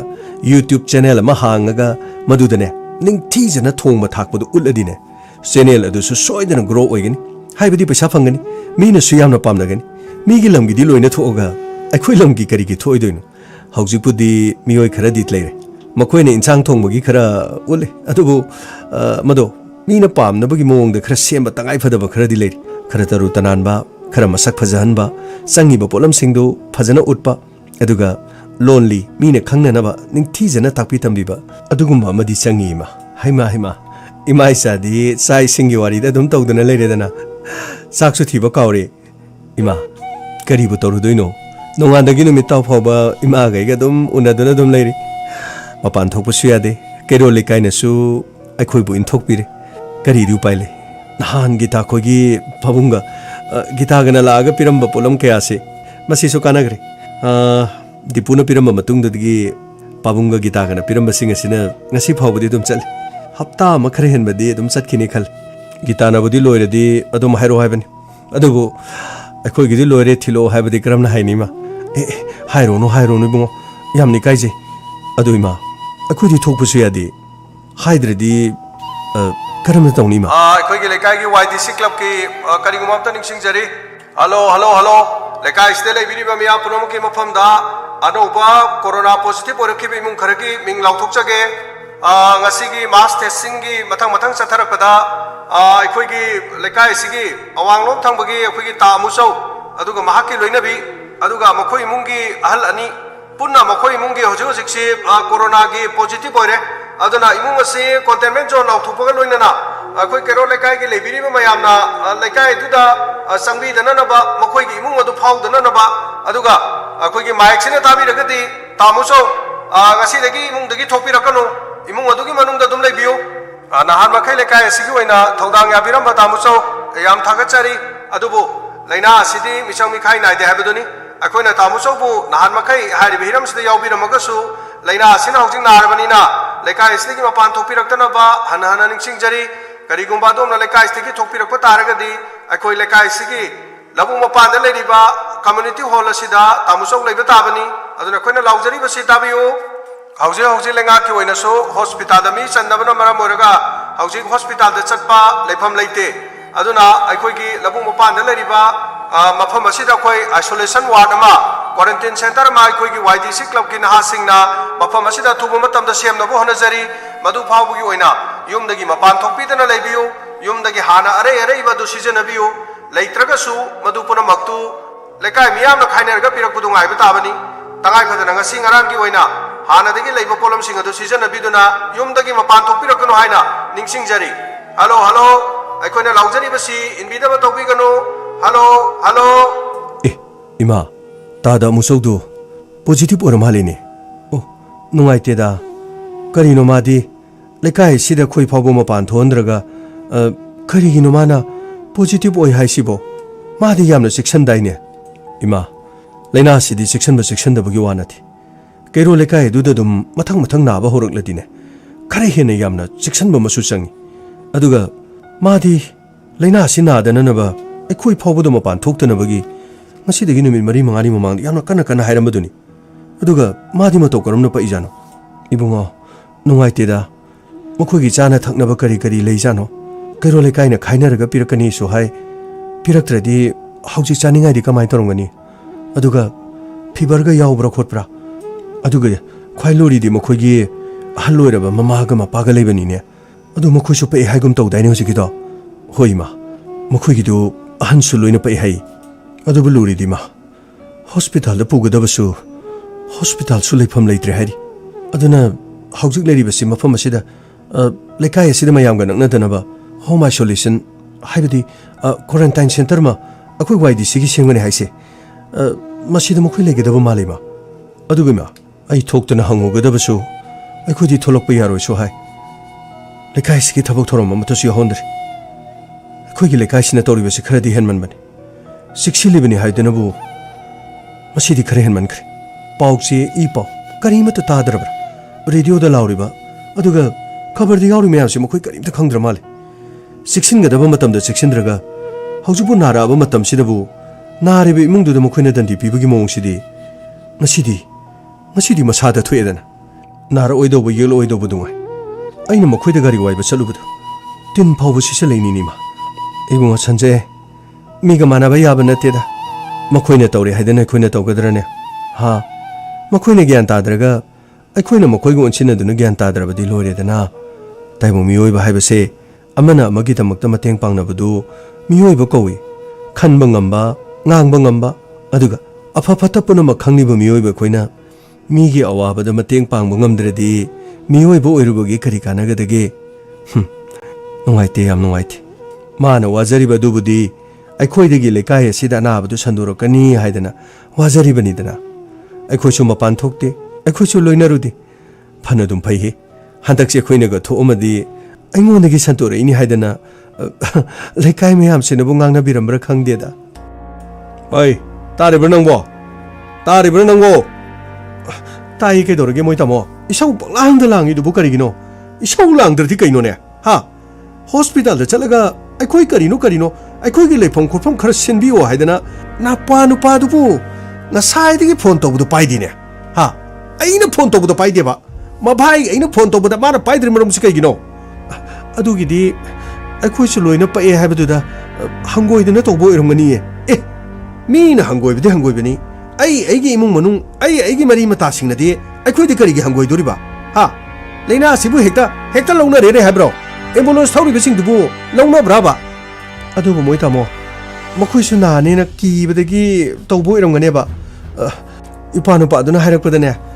ꯂꯩꯀꯥꯏꯒꯤ ꯀ꯭ꯋꯥꯔꯦꯟꯇꯤꯟ ꯁꯦꯟꯇꯔꯗꯨꯗ ꯑꯗꯨꯝ ꯂꯩꯌꯨ ꯍꯤꯗꯥꯛ ꯒꯨꯂꯤ ꯈꯔ ꯆꯥꯔꯒ ꯅꯨꯃꯤꯠ 10ꯅꯤ ꯂꯩꯔꯒ ꯇꯦꯁ ꯇꯧꯔꯒ अदुम फबनी लोक थुंबसु हौजिक्ति कोरोनानी अदुम हाय कैसु कोरोना ओइरमोय जिंक टेबलेट अदुगा लीची गुंबा अतै अतै कै कैनो खर चारगा स्टीम खर तोइना तौ अदुम मथंता फजरकनी सिनीदना ए अदु ngai लेतारेने हा अदु ngai लेतारे मखारोंगी मरी नत्रो तलिदो हा मरी नत्रो कैसु तौदे हारगा तलिदुद्रो ऑक्सीजन की लेवल दो नेमधरादी सीगदोरिनीने हौजिक ऑक्सीजन फंगीगा फंगदेगा येंगो आइने आई वाहागे करिगुम नखोइ नोपा नोपादु लाक्ता तारदी आई गाड़ी से थौदोगने इमाने पाबुंगने अदुगा नंगने अखोइ मरी पुलुप चटपा ताबा अदुगा नसासिंग असिनने नापामदर केनो थमबा तारेदना ए कदाइदगी यादोइनो अंगांसिंग असि इपामदा लेहोबदुने आइना मुक नुंगाइत्रिसे ए नचा लेहोबगी खलिबा हा नचा लेहोबगी खलिरो अखोइगा सुम लेमिनरदी अंगांसिंग असिसु लोइनरानिने अदुगी नतिए मोइ तामो अंगांसिंगदु इपामदा थमबदा अंगांसिंगदुदा महिक यावरंगनेना थमगे हाइबा यारक्ति हाइबा ए नंगना नोपा नुपादुदा ngसाइन हंगबरा हाइजा हंगबने मोइ तामो अंगांसिंगदुसु पुरगा पुन्ना हॉस्पिटल दे येंथोकपना फै हाइरेबा नत्रगा टेस्ट तौरगा ओइना थंबना फरोइद्रा हाइए इस याइको नंगी नोपा नुपा अइगी इसे नुपा सिसु याय मासु यायबा सिदगी गाड़ी वाइगे हाइबा लाक्सनु पैसा पुगे हाइबा लाक्सनुबा मागी येन बॉयलर लोरिबा अदुगा नानु लोरिबा सिंगदु अइना सेन थादरिबने से मा खंगदेने अइना टेक तौदना बिजनेस तौबदगी गाड़ी मा थौगलकपसु उबदा अइसु मखोइबु नुंगाइना लेसनु हाइदना मतेंग पांगदना मागी दमक्ता अवाट अपा येंसनबिरी अदुगा अइगी इमुंगना ngasi कोरोना नारकपा मतमदा हॉस्पिटल फाउ थिंदोक थिंजन तौबगी सेवा तौननबगी फैको यामना फै हाइसिनी ओइ तामो अमुतो साउखिनु कैदोगे अखोइनेदि खरबु कन्ना लेरि इमागा पाबुंगा सिदि येंबा ngamद्रे सोर होनबदा नुंगाइतेगा नहान मखैने लाइहौ खरखर तौबदुदा गुली पीबदुसुने निंथि नुंगाइना चाद्र माले नंगसुने अहन सिंग अदुना गुली चाइ चादि हाइबदो मुन्ना येंगदबा नंगिदी अपोकपी नत्रबनिना हेक्ता मिराइरिबनिने नखोइ निंगोनगे म लैये नवाना पुरोइबबुदि नुंसीबा अदुगा नवाना पुरोइबबु पोइबा ममा मपादो हेक मिराइने नखोइगी युमदा लेरिबा असोनबी इमादुगा नखोइगी इपादुगदी यामना नुंसीबा फोनगा तौइ पाबुंग करी चाबीरे इमा करी चाबीरे हौजिक्ति करी सारे हा अपोकपदुना युमदा चंगे हाबदि यारक्त्रब नत्रो नौपा नुपादु लाखिजनो नौपा नुपादु लाखिजनुको मा लाखपा कादा खंगनेबा आई खंगनी तामुचो अमता मपान थोकपिरकपा याब्रो तामुचो कनानो कौरिसी कनानो कैरो लेकाइगी मी अमुक लामा लेने मपान थोलकनोना अमुकसु हाइबा लाई ओइनेबा ओ इबुंगो अखोइ मपान थोकतेको अखोइना इमुंग मनुंगदा अदुम लै मपान थोकते अखोइदने मपान थोकतेना हाइबिरकनो आई मुना खंजैको YDC क्लब किने आइसु एक्टिव मेंबर नि है इबुंगो तामुचो आइने अमुक थोकपिरो कैदोबगे कनानो सिदिया क्लब की मीना तमालेना कनानो संजय ने सिदिया सिदि कैदौ लाइबा तामुचो आई स्वाइद लेपसबा यानिको करिनो संजय नंगी सी नखोइगी नाबा कांदा इना करिनो हाइखिना आई नाबा कांसिदा आइबु करिम कथाइनबा लाइरो आइगोंद टेंशन बलाइरो तामुचो वखन ओनरे आइदी चमचमना हंगबा लाक्सबनी ए करिगे ꯀꯔꯤꯒꯤ ꯍꯪꯒꯠꯂꯛꯏꯕ ꯇꯥꯃꯣꯆꯧ ꯂꯩꯅꯥꯁꯤ ꯌꯥꯝꯅ ꯅꯛꯁꯤꯟꯅꯔꯒ ꯑꯗꯨꯒ ꯐꯇꯤ ꯁꯥꯄꯣꯟ ꯄꯨꯟꯕ ꯏꯃꯨꯡ ꯃꯅꯨꯡꯗ ꯂꯩꯃꯤꯟꯅꯕꯗ ꯆꯦꯛꯁꯤꯟꯗꯕ ꯃꯥꯛꯁ ꯎꯞꯇꯕ ꯑꯗꯨꯒ ꯍꯦꯟ ꯁꯦꯅꯤꯇꯥꯏꯖꯔ ꯁꯤꯖꯤꯟꯅꯗꯕ ꯑꯁꯤꯒꯨꯝꯕ ꯀꯌꯥꯁꯤꯗ ꯂꯧꯅꯕꯒꯤ ꯋꯥꯅꯤ ꯇꯥꯃꯣꯆꯧ ꯑꯩꯒꯤ 이마도 ꯌꯥꯝꯅ ꯀꯟꯅ ꯅꯥꯏꯗꯅ 이마도 ꯑꯩꯅ ꯍꯣꯁꯄꯤꯇꯥꯜ ꯐꯥꯎꯕ ꯄꯨꯕꯅꯤ ꯑꯩ ꯃꯥꯛꯁ ꯎꯞꯄꯦ ꯑꯗꯨꯒ ꯌꯥꯝ ꯆꯦꯛꯁꯤꯟꯅ 이마ꯁꯨ ꯃꯥꯛꯁ ꯎꯞꯍꯜꯂꯤ 이마ꯕꯨ ꯑꯩꯅ ꯒꯥꯔꯤ ꯃꯆꯥꯗ ꯄꯨꯔꯒ ꯆꯠꯂꯤ ꯑꯩ ꯒꯥꯔꯤ ꯋꯥꯏꯕꯁꯨ ꯂꯥꯛꯆꯔꯝꯃꯤꯗꯅ ꯑꯗꯨ ꯇꯥꯃꯣꯆꯧ ꯀꯔꯤꯃꯠꯇ ꯆꯤꯡꯅꯕꯤꯒꯅꯨ ꯑꯩ ꯄꯣꯖꯤꯇꯤꯚ ꯑꯣꯏꯈꯤꯗꯤꯌꯦ ꯑꯗꯨꯒ 이마 ꯁꯦꯕꯥ ꯂꯣꯏꯔꯒ ꯑꯩ ꯍꯜꯂꯛꯄꯗꯁꯨ ꯇꯦꯁ ꯇꯧꯔꯒ ꯑꯩ ꯂꯥꯛꯆꯕꯅꯤ ꯑꯩꯗꯤ ꯑꯗꯨꯝ ꯅꯦꯒꯦꯇꯤꯚ ꯑꯣꯏ ꯅꯅꯥꯎꯅ ꯇꯥꯃꯣꯆꯧꯒꯤ ꯒꯥꯔꯤꯗꯣ ꯊꯧꯔꯒ ꯍꯣꯁꯄꯤꯇꯥꯜ ꯐꯥꯎꯕ ꯄꯨ ꯍꯥꯏꯔꯁꯨ ꯄꯨꯖꯒꯦ ꯑꯗꯨꯒ ꯇꯥꯃꯣꯆꯧ ꯁꯤꯗ ꯍꯤꯗꯥꯛ ꯈꯔ ꯂꯩꯔꯤ ꯃꯥꯃꯒ ꯏꯅꯦꯒꯗꯣ ꯍꯤꯗꯥꯛꯁꯤꯡꯁꯤ ꯈꯔ ꯍꯥꯟꯅ ꯄꯤꯖꯕꯤꯌꯨ ꯂꯥꯏꯍꯧꯗꯨ ꯐꯅꯅꯕ ꯑꯗꯨꯒ ꯇꯥꯃꯣꯆꯧ ꯂꯥꯟꯅ ꯂꯧꯕꯤꯒꯅꯨ ꯍꯤꯗꯥꯛꯁꯤ ꯑꯗꯨꯝ ꯁꯤꯖꯤꯟꯅꯕꯤꯌꯨ ꯑꯩ ꯁꯤꯗ ꯁ꯭ꯋꯥꯏꯁꯤꯗ ꯊꯝꯖꯒꯦ ꯗꯥꯔꯤ ꯃꯆꯤꯁꯤꯗ ꯇꯥꯃꯣꯆꯧ ꯆꯦꯛꯁꯤꯜꯂꯗꯤ ꯂꯩꯅꯥꯁꯤ ꯌꯥꯝ ꯂꯥꯏꯅ ꯑꯗꯨꯝ ꯐꯕ ꯉꯝꯕꯅꯤ ꯆꯦꯛꯁꯤꯟꯗꯕ ꯀꯥꯡꯕꯨꯅ ꯂꯩꯅꯥꯁꯤ ꯂꯥꯏꯅ ꯆꯪꯕꯒꯤ ꯋꯥꯅꯤ ꯆꯦꯛꯄꯨ ꯆꯦꯛꯁꯤꯜꯂꯗꯤ ꯇꯥꯃꯣꯆꯧ ꯀꯔꯤꯃꯠꯇ ꯇꯧꯔꯣꯏꯌꯦ ꯀꯔꯤꯝꯇ ꯅꯤꯡꯍꯟꯅꯕꯤꯒꯅꯨ ꯅꯅꯥꯎꯅ ꯈꯨꯗꯣꯡꯆꯥꯕ ꯂꯧꯕ ꯂꯥꯛꯆꯕ ꯅꯠꯆꯗꯦ ꯍꯥꯏꯅꯈꯤꯕ ꯉꯥꯡꯅꯈꯤꯕꯗꯣ ꯋꯥꯔꯧꯕꯤꯔꯅꯨ ꯅꯅꯥꯎꯅ ꯑꯉꯥꯡꯁꯨ ꯑꯣꯏꯖꯩ ꯑꯗꯨꯒ ꯇꯥꯃꯣꯆꯧ ꯂꯩꯀꯥꯏ ꯑꯁꯤꯗ ꯈꯨꯗꯣꯡꯊꯤꯕ ꯊꯣꯔꯛꯄ ꯃꯇꯝꯗ ꯑꯩꯅ ꯑꯉꯝꯕ ꯈꯖꯤꯛꯇꯪ ꯍꯣꯠꯅꯖꯕ ꯍꯥꯏꯕꯁꯦ ꯃꯁꯤ ꯑꯩꯒꯤ ꯏꯊꯧ ꯅꯠꯇꯕ꯭ꯔꯅꯦ ꯁꯟꯖꯦ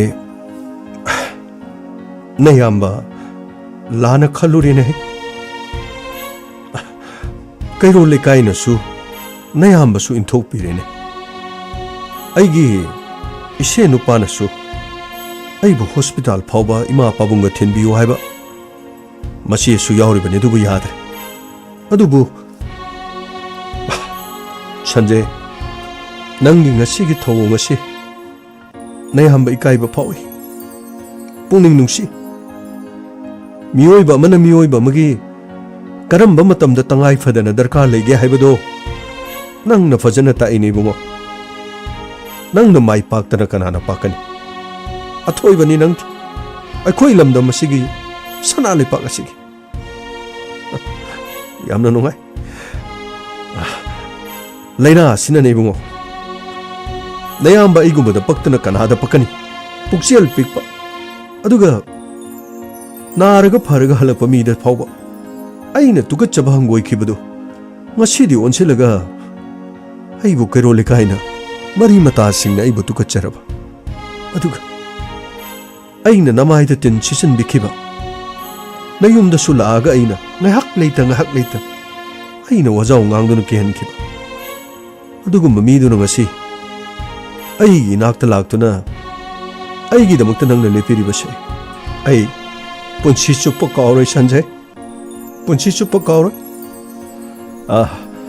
ꯀꯩꯔꯣꯜ ꯂꯩꯀꯥꯏꯅ ꯑꯩꯕꯨ ꯊꯣꯛꯄ ꯌꯥꯔꯣꯏꯅ ꯍꯥꯏꯕꯅꯤꯅ ꯍꯣꯁꯄꯤꯇꯥꯜꯗ ꯆꯠꯄꯗꯨꯗꯤ ꯅꯨꯡꯉꯥꯏꯗꯧ ꯃꯥꯟꯗ꯭ꯔꯦ ꯃꯐꯝꯗꯣ ꯂꯩꯐꯝꯁꯨ ꯂꯩꯇꯦ ꯍꯥꯏ ꯑꯗꯨꯒ ꯂꯩꯀꯥꯏ ꯑꯁꯤꯒꯤ ꯃꯤꯌꯥꯝꯅ ꯂꯧꯕꯨꯛ ꯂꯝꯍꯥꯡꯁꯤꯗ ꯁꯦꯝꯂꯤꯕ ꯀ꯭ꯋꯥꯔꯦꯟꯇꯤꯟ ꯁꯦꯟꯇꯔꯁꯤꯗ ꯂꯩꯀꯥꯏꯅ ꯂꯩꯌꯨ ꯍꯥꯏꯕꯗꯨꯗ ꯂꯩꯕ ꯇꯥꯔꯦ ꯍꯦꯟꯗꯤ ꯍꯦꯟꯖꯜꯂꯒꯅ ꯑꯦꯝꯕꯨꯂꯦꯟꯁ ꯀꯧꯔꯒꯔ ꯀꯩꯅꯣ ꯂꯩꯀꯥꯏ ꯃꯌꯥꯝꯅ ꯁꯤꯟꯕꯗꯨ ꯑꯩ ꯃꯗꯨꯗ ꯌꯥꯕ ꯇꯥꯕꯅꯤꯅꯦ ꯁꯟꯖꯦ ꯇꯥꯃꯣꯆꯧ ꯑꯩ ꯆꯦꯡꯁꯤ ꯏꯊꯟꯇ ꯊꯥꯡꯕ ꯉꯝꯗꯗꯅ ꯇꯧꯕꯅꯤ ꯆꯦꯡ ꯕꯦꯛ ꯑꯃ ꯁꯤꯒꯤ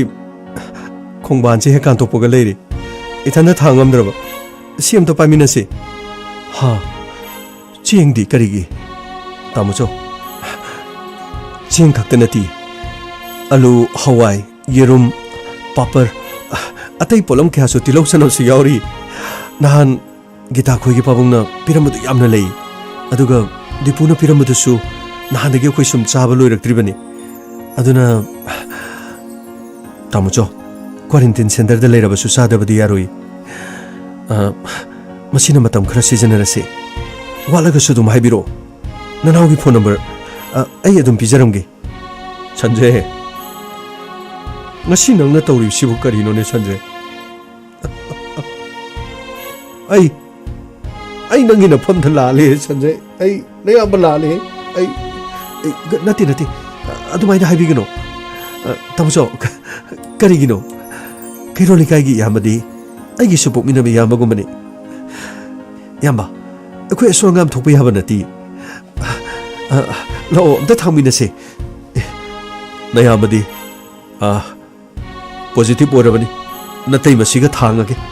ꯅꯪꯗꯤ ꯌꯥꯎꯔꯨꯔꯅꯨꯗ ꯀꯩꯁꯨ ꯇꯧꯔꯣꯏꯌꯦ ꯑꯩ ꯃꯥꯛꯁ ꯎꯞꯄꯤꯌꯦ ꯑꯗꯨꯒ ꯌꯥꯝꯅ ꯅꯛꯁꯤꯟꯅꯕꯁꯨ ꯅꯠꯇꯦ ꯑꯩ ꯀꯩꯅꯣꯝꯇ ꯍꯥꯏꯖꯒꯦ ꯏꯌꯥꯝꯕ ꯂꯥꯏꯅꯥꯁꯦ ꯍꯦꯛꯇ ꯅꯛꯅ ꯂꯩꯔꯒ ꯍꯦꯛꯇ ꯂꯥꯟꯁꯤꯟꯕ ꯅꯠꯇꯦ ꯁꯟꯖꯦ ꯅꯪꯅ ꯑꯆꯧꯕ ꯄꯔꯥ ꯑꯃ ꯑꯩꯉꯣꯟꯗ ꯇꯝꯕꯤꯔꯤ ꯑꯩꯅ ꯈꯜꯂꯨꯕ ꯋꯥꯈꯜ ꯑꯩꯅ ꯅꯈꯣꯏꯗ ꯎꯔꯨꯕ ꯃꯤꯠꯌꯦꯡ ꯑꯗꯨꯒ ꯅꯪꯅ ꯇꯧꯊꯣꯔꯛꯂꯤꯕ ꯅꯪꯒꯤ ꯃꯑꯣꯡ ꯅꯌꯥꯝꯕ ꯄꯦꯜꯂꯦ ꯁꯟꯖꯦ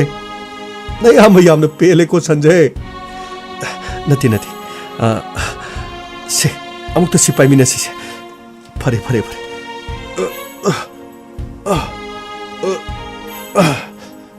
ꯌꯥꯔꯦ ꯁꯤꯗ ꯊꯝꯃꯣ ꯁꯤꯗꯒꯤꯗꯤ ꯅꯇꯩꯃꯒ ꯑꯩꯒ ꯄꯨꯟꯅ ꯊꯥꯡꯉꯒꯦ ꯇꯥꯃꯣꯆꯧꯁꯦ ꯁꯤꯅ ꯁꯤ ꯇꯤꯜꯍꯧꯅꯤ KG ꯑꯃ ꯑꯗꯨꯒ ꯁꯤꯅ ꯆꯅꯝꯅꯤ KG ꯑꯃꯗꯤ ꯐꯥꯗ꯭ꯔ ꯃꯥꯜꯂꯦ ꯊꯨꯝ ꯑꯗꯨꯒ ꯁꯤꯅ ꯊꯥꯎ ꯁꯤ ꯄꯣꯠꯂꯝꯁꯤꯡꯁꯦ ꯄꯨꯂꯞ ꯂꯧꯁꯟꯕꯤꯔꯣ ꯑꯗꯣ ꯇꯥꯃꯣꯆꯧ ꯋꯥꯐꯝ ꯑꯃꯇꯪ ꯍꯥꯏꯗꯧꯕ ꯂꯩꯔꯤ ꯀꯔꯤꯅꯣ ꯑꯩꯕꯨ ꯊꯤꯅ ꯉꯥꯡꯒꯦ ꯍꯥꯏꯔꯕꯁꯨ ꯑꯩ ꯅꯪꯉꯣꯟꯗ ꯀꯔꯤꯁꯨ ꯁꯥꯎꯕ ꯂꯩꯔꯔꯣꯏ ꯁꯟꯖꯦ ꯅꯠꯇꯦ ꯇꯥꯃꯣꯆꯧꯅ ꯋꯥꯈꯟꯗꯣ ꯂꯥꯟꯅ ꯑꯗꯨꯝ ꯈꯜ ꯂꯩꯔꯦ ꯑꯉꯥꯡꯁꯤꯡꯗꯨ ꯇꯦꯁ ꯇꯧꯔꯒ ꯀ꯭ꯂꯕꯇ ꯂꯩ ꯍꯥꯏꯕ ꯄꯥꯎ ꯑꯩ ꯇꯥꯖꯔꯤ ꯑꯩ ꯀ꯭ꯂꯕꯀꯤ ꯃꯤꯑꯣꯏꯁꯤꯡꯗꯣ ꯑꯩꯁꯨ ꯊꯣꯔꯛꯄ ꯌꯥꯔꯣꯏꯅ ꯃꯣꯏꯅꯁꯨ ꯍꯥꯏꯒꯨꯝ ꯇꯧꯕꯅꯤꯅ ꯑꯉꯥꯡꯁꯤꯡꯗꯣ ꯑꯩꯈꯣꯏꯗ ꯇꯥꯃꯣꯆꯧꯒ ꯏꯇꯩꯃꯒꯅ ꯍꯜꯂꯛꯇ꯭ꯔꯤ ꯐꯥꯎꯕ ꯑꯩꯈꯣꯏꯗ ꯂꯩꯃꯤꯟꯅꯖꯔꯒꯦ ꯑꯉꯥꯡꯁꯤꯡꯗꯣ ꯑꯩ ꯌꯦꯡꯁꯤꯟꯖꯔꯒꯦ ꯀꯔꯤꯅꯣꯅꯦ ꯍꯥꯏꯔꯤꯁꯤꯕꯨ ꯁꯟꯖय ꯅꯪꯅ ꯍꯥꯏꯔꯤꯁꯤꯕꯨ ꯀꯔꯤꯅꯣꯅꯦ ꯁꯟꯖय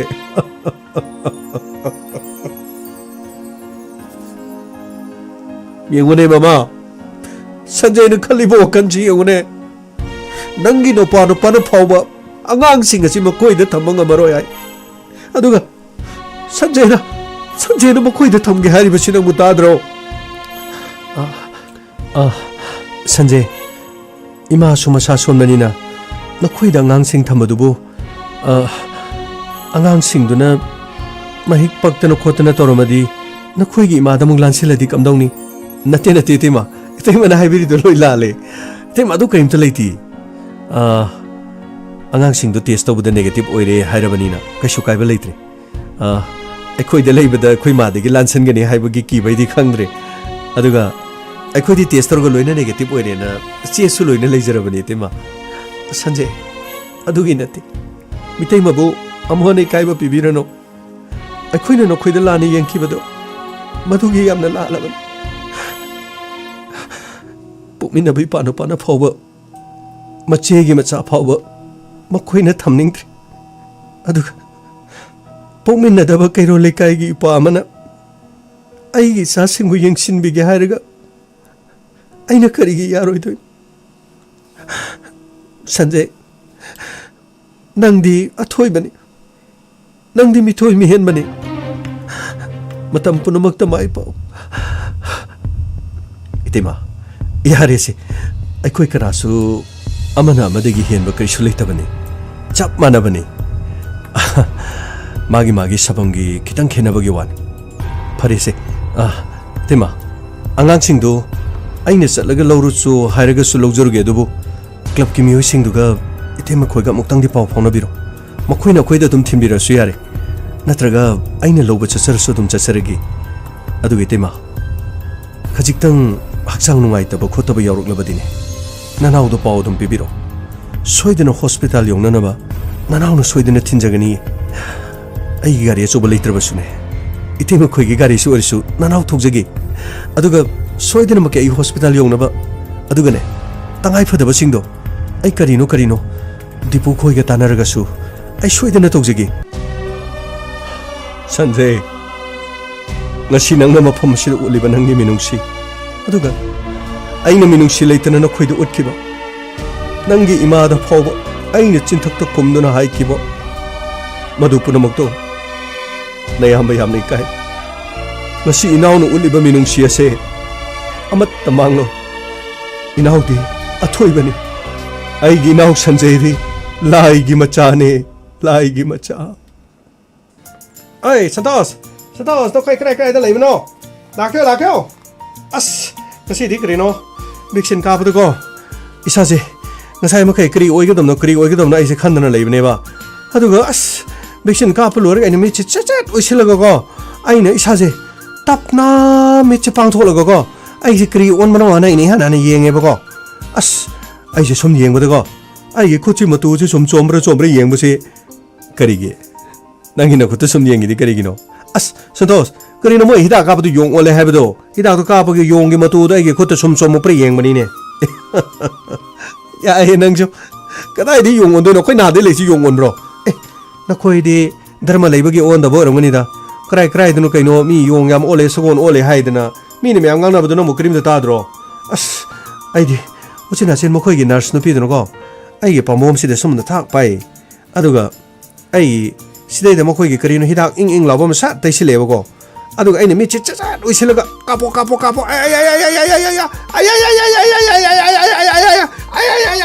ꯑꯩꯅ ꯁꯨꯝꯅ ꯂꯥꯎꯕꯅꯦꯕꯀꯣ ꯑꯗꯨꯒ ꯅꯔꯁ ꯅꯨꯄꯤꯗꯨꯅ ꯀꯔꯤꯅꯣ ꯉꯁꯥꯏ ꯑꯩꯅ ꯍꯤꯗꯥꯛ ꯀꯥꯞꯄ ꯂꯣꯏꯔꯦ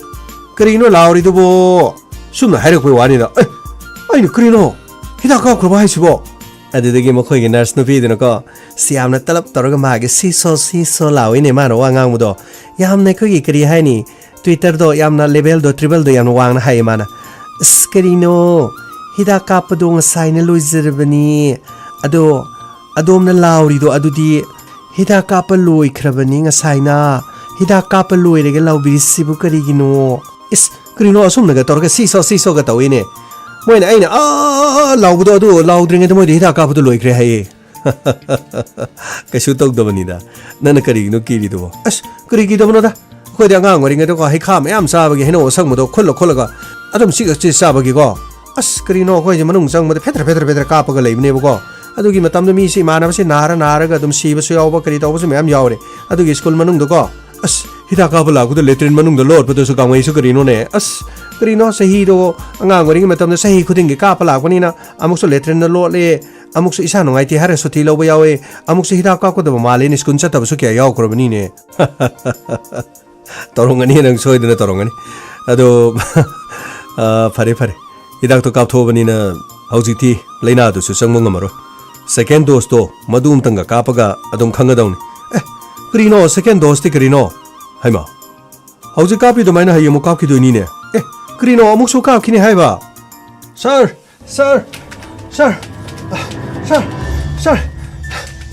ꯀꯔꯤꯅꯣ ꯀꯅꯥꯅꯣ ꯑꯁꯤ ꯌꯥꯝꯅ ꯄꯥꯈꯠꯅ ꯆꯦꯜꯂꯛꯄꯁꯦ ꯀꯔꯤ ꯇꯧꯕ ꯌꯥꯎꯕ꯭ꯔꯣ ꯑꯃꯨꯛꯇ ꯉꯥꯏꯈꯣ ꯑꯩ ꯏꯟꯁꯄꯦꯛꯇꯔ ꯑꯃꯇ ꯎꯅꯖꯒꯦ ꯃꯥꯒꯤ ꯀꯥ ꯀꯔꯣꯝꯗꯅꯣ ꯀꯔꯤꯅꯣꯅꯦ ꯏꯟꯁꯄꯦꯛꯇꯔ ꯎꯅꯒꯦꯁꯦ ꯀꯔꯤ ꯃꯔꯝꯒꯤꯅꯣ ꯁꯥꯔ ꯑꯩꯒꯤ ꯅꯨꯄꯤꯗꯣ ꯐꯥꯕꯤꯈ꯭ꯔꯦ ꯁꯥꯔ ꯀꯔꯤꯅꯣꯅꯦ ꯅꯪꯒꯤ ꯅꯨꯄꯤ ꯐꯥꯔꯤꯗꯤ ꯀꯔꯤꯒꯤ ꯅꯪꯅ ꯀꯗꯥꯏ ꯆꯠꯂꯨꯕ ꯅꯪꯅ ꯀꯗꯥꯏ ꯆꯠꯂꯤꯉꯩꯗ ꯅꯪꯒꯤ ꯅꯨꯄꯤ ꯐꯥꯈ꯭ꯔꯤꯅꯣ ꯁꯥꯔ ꯑꯩꯒ ꯊꯕꯛ ꯆꯠꯃꯤꯟꯅꯕꯅꯤ ꯑꯗꯨꯒ ꯐꯥꯈꯤꯕꯅꯤ ꯅꯪꯒꯤꯗ ꯇꯧꯁꯤꯟꯅꯕ ꯃꯥꯜꯂꯤꯀꯣ ꯀꯔꯤꯅꯣ ꯍꯧꯖꯤꯛ ꯅꯨꯃꯤꯗꯥꯡ ꯋꯥꯏꯔꯝꯁꯤ ꯀꯔꯤꯅꯣ ꯅꯪꯒꯤ ꯅꯨꯄꯤꯗ ꯅꯪ ꯃꯤ ꯑꯇꯣꯞꯄꯗ ꯐꯥꯍꯜꯂꯤ ꯖꯥꯠꯂꯣ ꯅꯪꯅ ꯄꯥꯝꯗꯕꯒꯤ ꯃꯤ ꯑꯇꯣꯞꯄ ꯐꯥꯍꯟꯕ ꯑꯣꯏꯔꯝꯗꯅ ꯅꯠꯇꯦ ꯑꯩꯕꯨ ꯃꯇꯝ ꯃꯥꯡꯍꯟꯕꯤꯒꯅꯨ ꯌꯥꯔꯒꯗꯤ ꯑꯃꯨꯛꯇ ꯑꯩ ꯏꯟꯁꯄꯦꯛꯇꯔ ꯑꯃꯇ ꯎꯅꯖꯒꯦ ꯂꯥꯛꯀꯦ ꯁꯣꯝꯗ ꯂꯥꯛꯀꯦ ꯁꯥꯔ ꯀꯩꯗꯧꯔꯦ ꯒꯥꯡꯃꯩ ꯁꯥꯔ ꯎꯅꯒꯦ ꯍꯥꯏꯅ ꯃꯤ ꯑꯃ ꯂꯥꯛꯑꯦ ꯁꯥꯔ ꯀꯔꯤꯒꯤꯅꯣ ꯁꯥꯔ ꯃꯥꯒꯤ ꯅꯨꯄꯤꯗꯨ ꯐꯥꯈ꯭ꯔꯦ ꯍꯥꯏꯌꯦ ꯁꯥꯔ ꯆꯪꯉꯨꯂꯣ ꯃꯅꯨꯡ ꯆꯪꯉꯨꯂꯣ ꯁꯣꯝꯗ ꯂꯥꯛꯀꯦ ꯁꯦ ꯆꯪꯕꯤꯔꯣ ꯁꯥꯔ ꯑꯩꯒꯤ ꯅꯨꯄꯤꯗꯣ ꯂꯝꯕꯤꯗꯒꯤ ꯐꯥꯈ꯭ꯔꯦ ꯁꯥꯔ ꯑꯃꯨꯛꯇ ꯀꯟꯕꯤꯌꯨ ꯁꯥꯔ ꯑꯩꯒꯤ ꯅꯨꯄꯤꯗꯣ ꯃꯁꯛ ꯈꯪꯗꯕꯁꯤꯡꯅ ꯐꯥꯔꯒ ꯄꯨꯈ꯭ꯔꯦ ꯁꯥꯔ ꯑꯃꯨꯛꯇ ꯀꯟꯕꯤꯌꯨ ꯁꯥꯔ ꯉꯥꯏꯈꯣ ꯑꯃꯨꯛꯇ ꯒ꯭ꯌꯥꯟ ꯇꯥꯅ ꯑꯝꯇ ꯂꯩꯕꯤꯌꯨ ꯀꯌꯥꯝ ꯀꯨꯏꯔꯕ ꯋꯥꯅꯣ ꯍꯥꯏꯁꯤꯕꯣ ꯁꯥꯔ ꯑꯩꯒꯤ ꯅꯨꯄꯤꯒ ꯑꯩꯒ ꯉꯁꯤꯗꯤ ꯀꯣꯏꯕ ꯆꯠꯂꯒ ꯐꯥꯁ ꯐꯨꯗ ꯑꯃꯗ ꯀꯔꯤꯅꯣ खर चामिनरुसी हाइदुना चत मधु चारुरगा हलक्पा मतमदा सर लंबीदगी मसक खंगदबा मियोय खरन अखोइगे गाड़ी अदुगी ममांगदा गाड़ी मचा खरो थरोगा मोना थचलक हाय खामो हाय कुमदो चुब्रा आइगी खुद पार्सी करी माले हाँ ꯁꯤ ꯑꯩꯒꯤ ꯈꯨꯠꯇ ꯄꯥꯏꯔꯤꯁꯤ ꯀꯔꯤ ꯃꯥꯡꯒꯦ ꯀꯅꯥ ꯀꯅꯥꯅꯣ ꯑꯩꯈꯣꯏꯅ ꯀꯔꯤ ꯇꯧꯖꯈ꯭ꯔꯒꯦ ꯀꯔꯤ ꯂꯥꯟꯈꯤꯕ ꯂꯩꯔꯒꯦ ꯑꯩ ꯇꯨꯃꯤꯟ ꯂꯩꯌꯨ ꯒꯥꯔꯤꯁꯤꯗꯒꯤ ꯅꯪ ꯀꯨꯝꯗꯔꯣ ꯅꯪ ꯒꯥꯔꯤꯁꯤꯗꯒꯤ ꯀꯨꯝꯗꯔꯣ ꯀꯔꯤꯒꯤꯅꯣ 이치ꯅꯣ ꯑꯩꯅ ꯀꯔꯤꯒꯤ ꯂꯥꯟꯈ꯭ꯔꯒꯦ ꯑꯩꯈꯣꯏꯅ ꯀꯨꯝꯗꯔꯣꯗꯤ ꯀꯨꯝꯗꯔꯣꯗꯅ ꯆꯩ ꯆꯥꯒꯤꯔꯣ ꯅꯊꯣꯏ ꯃꯥꯡꯒꯤꯔꯣ ꯅꯠꯇ꯭ꯔꯒ ꯁꯤꯗ ꯇꯠꯀꯤꯔꯣ ꯃꯤꯅ ꯀꯨꯝꯊꯔꯣ ꯍꯥꯏꯔꯒ ꯀꯨꯝꯊꯔꯣ ꯌꯥꯗꯦꯅꯦ ꯅꯪꯒꯤ ꯅꯨꯄꯤ ꯃꯁꯛ ꯐꯖꯕ ꯂꯩꯔꯦꯁꯤꯔꯣ ꯅꯪꯒꯤ ꯅꯨꯄꯤ ꯃꯁꯛ ꯐꯖꯕ ꯂꯩꯔꯦꯁꯤꯅꯤ ꯅꯪꯅ ꯃꯨꯛꯈꯥꯏꯔꯤꯁꯦ ꯑꯩ ꯅꯍꯥꯟ ꯃꯈꯩ ꯅꯪꯒꯤ ꯅꯨꯄꯤ ꯃꯁꯛ ꯐꯖꯕꯁꯤ ꯅꯪꯒꯤ ꯑꯣꯏꯔꯁꯨ ꯉꯁꯤꯗꯒꯤꯗꯤ ꯑꯩꯈꯣꯏ ꯑꯣꯏꯇꯥꯔꯦ ꯁꯤꯅꯤ ꯅꯪꯅ ꯅꯪꯒꯤ ꯅꯔꯟꯅꯤ ꯈꯟꯗꯨꯅ ꯅꯍꯥꯟ ꯃꯈꯩ ꯂꯥꯠꯇꯨꯅ ꯊꯝꯂꯤꯕꯗꯨ ꯑꯁꯦꯡꯕ ꯃꯄꯨꯗꯤ ꯑꯩ ꯑꯣꯏꯔꯝꯃꯦꯗꯅ ꯅꯠꯇꯦ ꯅꯠꯇꯦ ꯃꯗꯨꯗ ꯇꯧꯕꯤꯒꯅꯨ ꯑꯩꯈꯣꯏꯅꯦ ꯃꯈꯣꯏ ꯆꯠꯆꯈ꯭ꯔꯒꯦ ꯁꯤ ꯁꯅꯥ ꯂꯨꯄꯥ ꯒꯥꯔꯤ ꯑꯗꯨꯒ ꯃꯣꯕꯥꯏꯜ ꯄꯩꯁꯥ ꯂꯧꯒꯦꯁꯨ ꯁꯤ ꯂꯧꯕꯤꯌꯨ ꯁꯤ ꯑꯩ ꯅꯪꯒꯤ ꯄꯩꯁꯥꯗꯨ ꯃꯤꯍꯧꯕ ꯃꯤ ꯃꯥꯟꯕ꯭ꯔꯥ ꯅꯪꯒꯤ ꯄꯩꯁꯥꯗꯨ ꯃꯤꯍꯧꯕ ꯃꯤ ꯃꯥꯟꯕ꯭ꯔꯅꯦ ꯍꯦ ꯕꯨꯗꯨꯁꯤꯗꯤ ꯅꯪꯒꯤ ꯅꯨꯄꯤ ꯃꯁꯛ ꯐꯖꯕꯁꯤ ꯑꯩꯈꯣꯏ ꯉꯁꯥꯏꯗꯒꯤ ꯇꯥꯟꯅꯔꯛꯏꯅꯤꯅꯦ ꯐꯥꯁ ꯐꯨꯗꯇ ꯅꯇꯩ ꯅꯅꯥꯎꯅ ꯀꯦꯅꯕ ꯑꯗꯨꯒ ꯅꯇꯩ ꯅꯅꯥꯎꯅ ꯃꯤꯃꯥꯡ ꯑꯗꯨꯗ ꯅꯈꯣꯏ ꯑꯅꯤꯅ ꯇꯧꯈꯤꯕ ꯑꯦꯛꯇꯤꯡ ꯃꯌꯥꯝꯗꯣ ꯅꯪꯅꯁꯨ ꯅꯨꯄꯤ ꯃꯁꯛ ꯐꯖꯕ ꯑꯃ ꯂꯩꯔꯦ ꯑꯗꯨꯒ ꯃꯤꯌꯥꯝꯃꯥꯡꯗ ꯅꯪꯅ ꯂꯦꯟꯅꯈꯤꯕꯗꯨ ꯍꯧꯖꯤꯛꯇꯤ ꯑꯩꯈꯣꯏꯒꯤ ꯑꯣꯏꯕ ꯇꯥꯔꯦꯗꯅ ꯊꯥꯗꯣ ꯁꯤ ꯊꯥꯗꯣ ꯑꯩ ꯇꯨꯃꯤꯟ ꯅꯃꯥꯏꯗꯨꯗ ꯈꯨꯄꯥꯛꯅ ꯊꯥꯔꯛꯀꯅꯤ ꯐꯖꯔꯕꯤ ꯃꯥꯏꯊꯣꯡ ꯑꯗꯨꯗ ꯈꯨꯠꯀꯤ ꯃꯔꯝ ꯂꯩꯍꯟꯖꯅꯤꯡꯗꯦ ꯀꯌꯥꯗ ꯅꯤꯡꯊꯤꯖꯈ꯭ꯔꯕ ꯑꯩꯅ ꯍꯦꯛ ꯎꯔꯨꯕꯗ ꯉꯥꯎꯖꯕ ꯍꯥꯏꯕꯗꯨ ꯑꯣꯏꯔꯦꯗꯅ ꯉꯁꯤꯗꯤ ꯑꯩꯅ ꯅꯤꯡꯖꯔꯨꯕꯗꯨ ꯑꯩꯅ ꯊꯨꯡꯖꯕ ꯇꯥꯔꯦꯗꯅ ꯑꯩ ꯅꯨꯄꯥ ꯀꯨꯝꯗꯔꯣ ꯒꯥꯔꯤꯁꯤꯗꯤ ꯀꯨꯝꯗꯔꯣꯅꯦ ꯀꯨꯝꯗꯔꯣ ꯍꯥꯏꯔꯗꯤ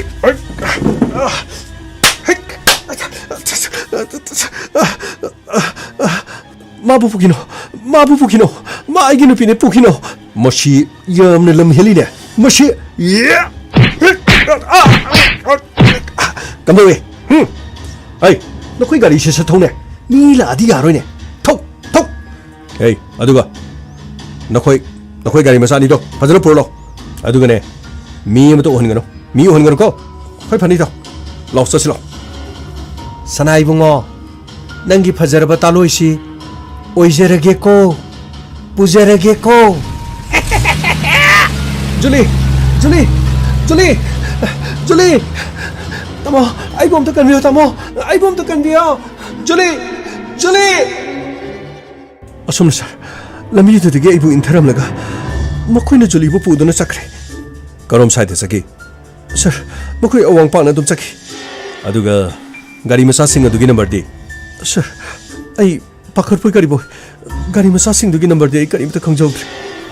gari masa gi number su khangau da ba adudi juli ga hana nungai na da ba leiba natraga nanga nungai na da ba leiba sir aduguma kari mta leiti akhoi gi yengna ba kana su leiti sir juli ga lohong mase kyam korege sir sunatangi thawong kakta ngari sa adudi juli sinanga kayam kinu mari leina rakwa sir juli ga igase ahalaman sing hainer ga lohong pani haibidi love marriage nati engaged marriage ni engaged marriage magi photo di sir sida aigi mobile sida yori sa tu sida lere sini thokdoksi hojik pung kya gi mamang da thokibano sir ai laksari ji thokdok thopam adu dagi ai chela ga lakpa aduga lambi da mi gari khamaga ai mathang ai si mafam si yongna ba lai ni chela ga lai ba hoi sir aduga gari dagi nangbu mokhoina sing tharame haiba kan da nangi mobile di mokhoina la hodro sir mokhoi mobile amadi pesa mokhoi karim to pamthi mokhoina pamadi aigi joli tane sir aigi joli ki khungalam tale biyo sir karatuna khungalam tale biyo sir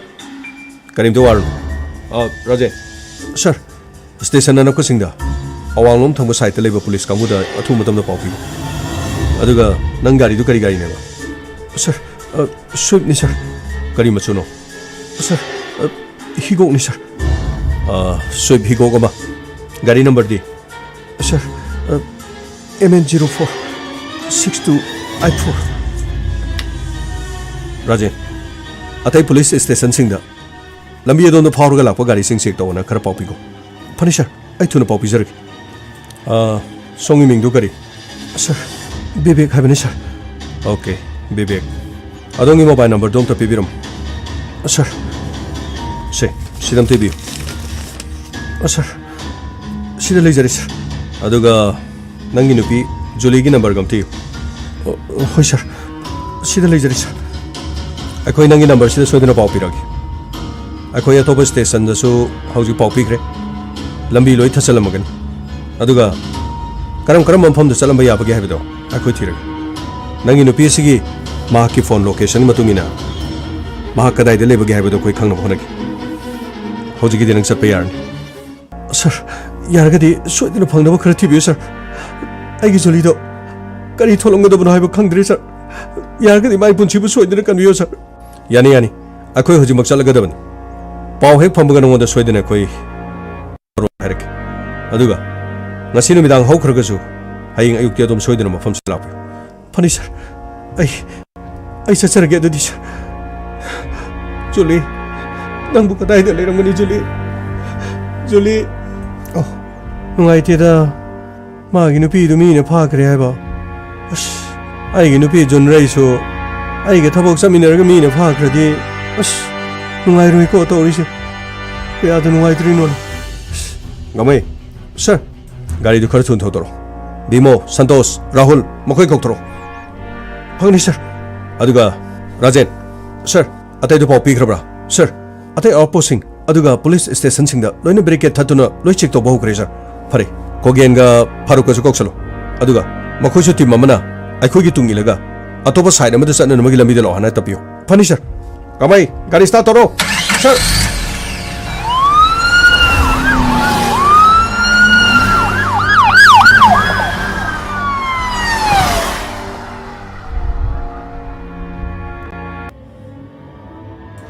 थीबे याब थीरे गाड़ी दुगी खुंगुल दे खोइने लीबदा फंगद्रे संतोष sir अतई police station के करी Paule sir हारिबा गाड़ी दुदी ngasi ge som side amata lakte hari sir aduga गाड़ी मसा the मियोय चिंगनब Singh मी अनि अनि तोंबा मदुगी पाउती करी ले सर हौजु फौगी दे अदुगुमा चेक तोबदा करिगुमा चिंगनब मता लेते hari sir करी नोने hari सिबो थोलिबा थौदोक तो माने खोइद पाउ पीबा लापो मतम सिगे यामना काना खरबजाल नत्रगना पुलिस ने चेक तोरे खंगमदिगे तोपा संबलंबीदा नुपी दु पुदुना सरखरबजाल फरे अदुदी कोगे अदुगा फरो सर नखोइना सिगे नोक्सुप थंग साइट चलो अखोइना नोंपोक थंग साइट चलके अदुगा लंबीदा गाड़ी दु खामदुनु लेरमबा हाइबदी मी यावरबसु यावद्रबसु अखोइदा थुबम तंदो पाउ पिरो फंगनी सर परे गमई नो पोलम साइड से गाड़ी थोड़ो फंगनी सर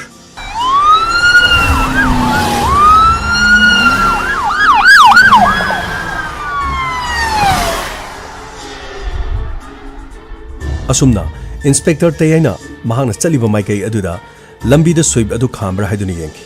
अदुबो करिगुंबा अमत लेरम मसिग मतुंगदा एसआई खोगेन अमदी एसआई फरो मखोइना कॉल तोरखी हेलो सर फरो करी ले रे सर लंबी सोमदा स्वीप अम खामगा ले रे सर करी अदुदी गाड़ी दुगी मनुंग मी यरमद्रो सर गाड़ी सिग मनुंग ददी मी अमते यरमदे सर अदुबो सर गाड़ी सिदा थांगसुरी अहनबा अहोम अदुगा मोबाइल फोन मसिना तना ते करी सुफंगदी व्हाट अदुदी थांगसुरी दुनु गदाइदिगी सर मखोइबु किडनैप तोबा लापो मिसिंगदुना थांगसुरी दुन तोबा माले नाइको थांगसुरी दुदी इथैब्रा सर थांगसुरी सिदी अहनबा पैकेट के लौथोरको माले सर करिगुंबा मत इने चिंगबा सो मत तैदि नुपी दु के नबगी पोरपोरम बे अदुगा सीजन नदन मखोइना मफम अदु हुंतोमे अदुबु मोबाइल फोन हुंतोक लमी हाइबो वाफम अदुदी फरे मफम अकोइबदुदा हाइबदी गाड़ी खामीबो मफम अदुगी अकोइबदा असीबा हक्सांग लेब्रा अशोकप लेब्रा करी लेबगे हाइबदु नखोइ यंगम अदुगा अखोइ मफम अदुदा थुना लागे फनी सर गमई सर गाड़ी अदु फारूक खोइना लेबे जगह अदुदा थोर ꯐꯪꯒꯅꯤ ꯁꯔ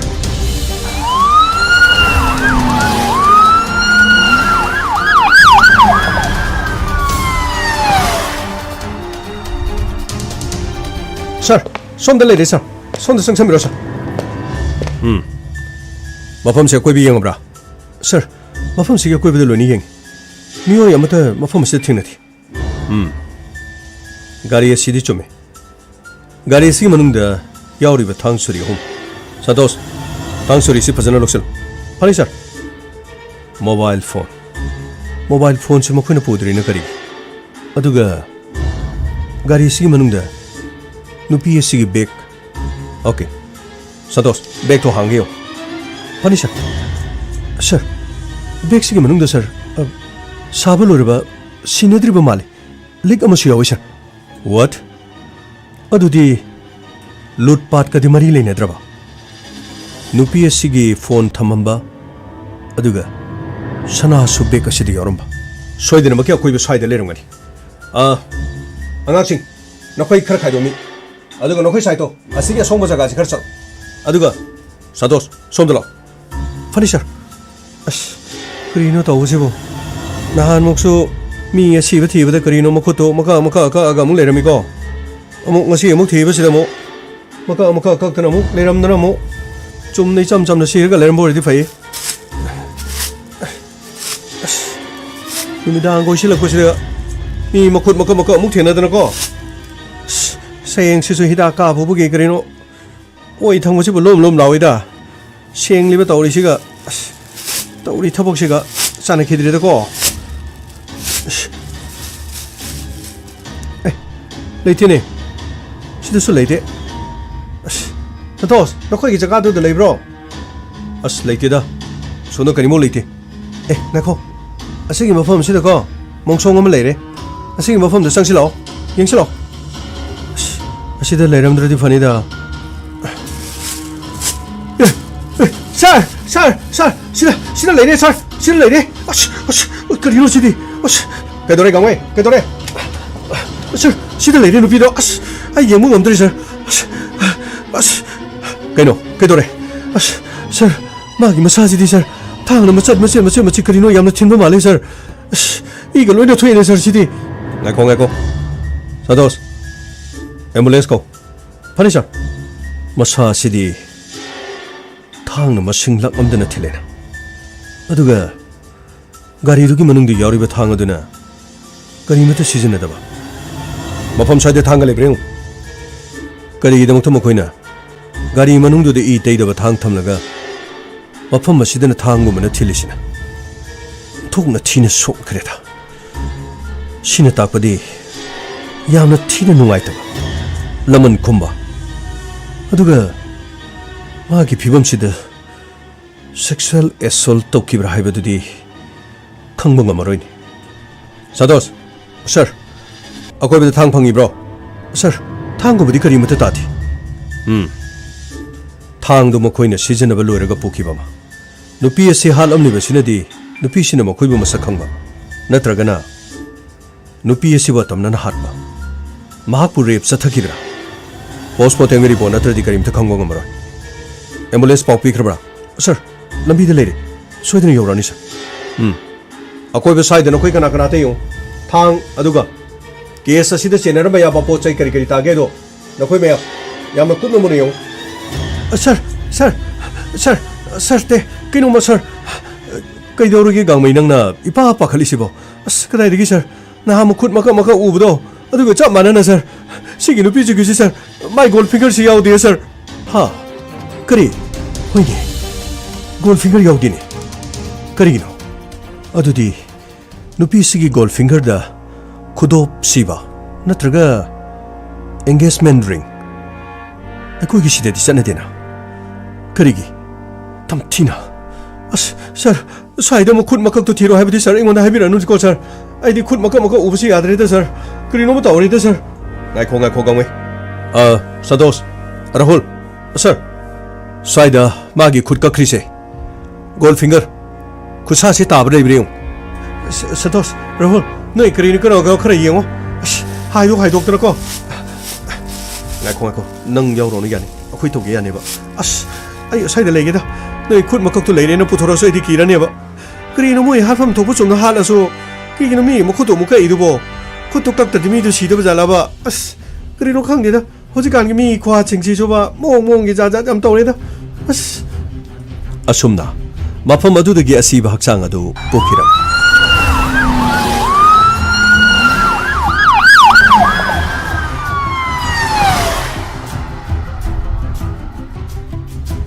ꯃꯁꯤꯒꯤ ꯃꯈꯥ ꯇꯥꯔꯛꯄꯗ ꯏꯟꯁꯄꯦꯛꯇꯔ ꯇꯌꯥꯏꯅ ꯕꯤꯕꯦꯛꯇ ꯄꯥꯎ ꯄꯤꯔꯝꯃꯤ ꯑꯃꯗꯤ ꯃꯍꯥꯛ ꯍꯣꯁꯄꯤꯇꯥꯜ ꯑꯗꯨꯗ ꯂꯥꯛꯈꯤ ꯁꯔ ꯁꯔ ꯁꯔ ꯁꯔꯅ ꯄꯥꯎ ꯄꯤꯕꯤꯔꯛꯄ ꯑꯩ ꯂꯥꯛꯆꯔꯤ ꯁꯔ ꯃꯍꯥꯛ ꯑꯁꯣꯏ ꯑꯉꯥꯝ ꯌꯥꯎꯗꯕ꯭ꯔꯥ ꯁꯔ ꯀꯔꯤ ꯇꯧꯔꯤ ꯑꯥꯏ ꯑꯦꯝ ꯁꯣꯔꯤ ꯖꯨꯂꯤ ꯃꯤꯍꯥꯠ ꯊꯤꯅ ꯍꯥꯠꯇꯣꯛꯂꯝꯃꯤ ꯀꯔꯤ ꯖꯨꯂꯤꯕꯣ ꯀꯅꯥꯅ ꯁꯔ ꯀꯅꯥꯅ ꯖꯨꯂꯤꯕꯨ ꯀꯅꯥꯅ ꯍꯥꯠꯂꯤꯅꯣ sir Sir, Julie, Julie, Julie, karigino, nang naibu thadok tuna chalibu karigino Julie, ayo Julie, Doctor, magya chibak chang karai dalay bagi, somda sambiro.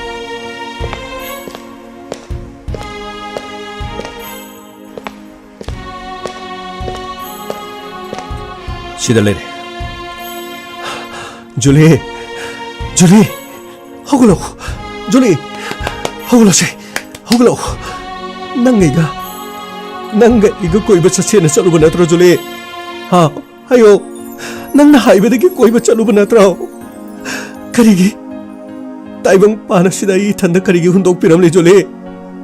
Julie.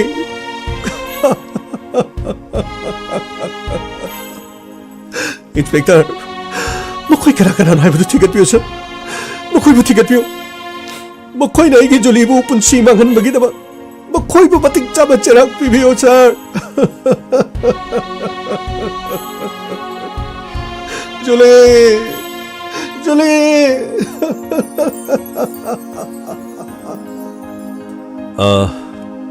Bibek. Thaudo sigi dama akhoi siyam numai thi. Akhoi na magi punsi bu kan bang mahudra basu. Mihat pasing ado aikoina lemna thar aduga case asigi matangda adong wa tanagadaba kharasu lei maram asina adongi nungai taba siguma miko basida kitang adomna matam kai thopi bi yaragadi station da laga aikoi go wari sanaraga mihat pasing du phana bohna bada mateng khara pambiyo sir ai soidana mateng pangjagani hauji mak engondagi kari khangdini male sir khoine khamining basing do hauji engondagi hangbira basu yagani haujumakidi adongi sunungai taba thodok amanina aikoina hangjabadu nungaitri hayeng soidana adom sangbiragadi station da mutalakpiyo aduga akupa marol singado aikoiga sanarasi aikoina adom da thajaba piri soidana maki mihatpa lemna tharoi soidana maki puthokani aikoi chacharuki sir haujiksibu aikoina thiba yabasibu karma leri Santos yamna luri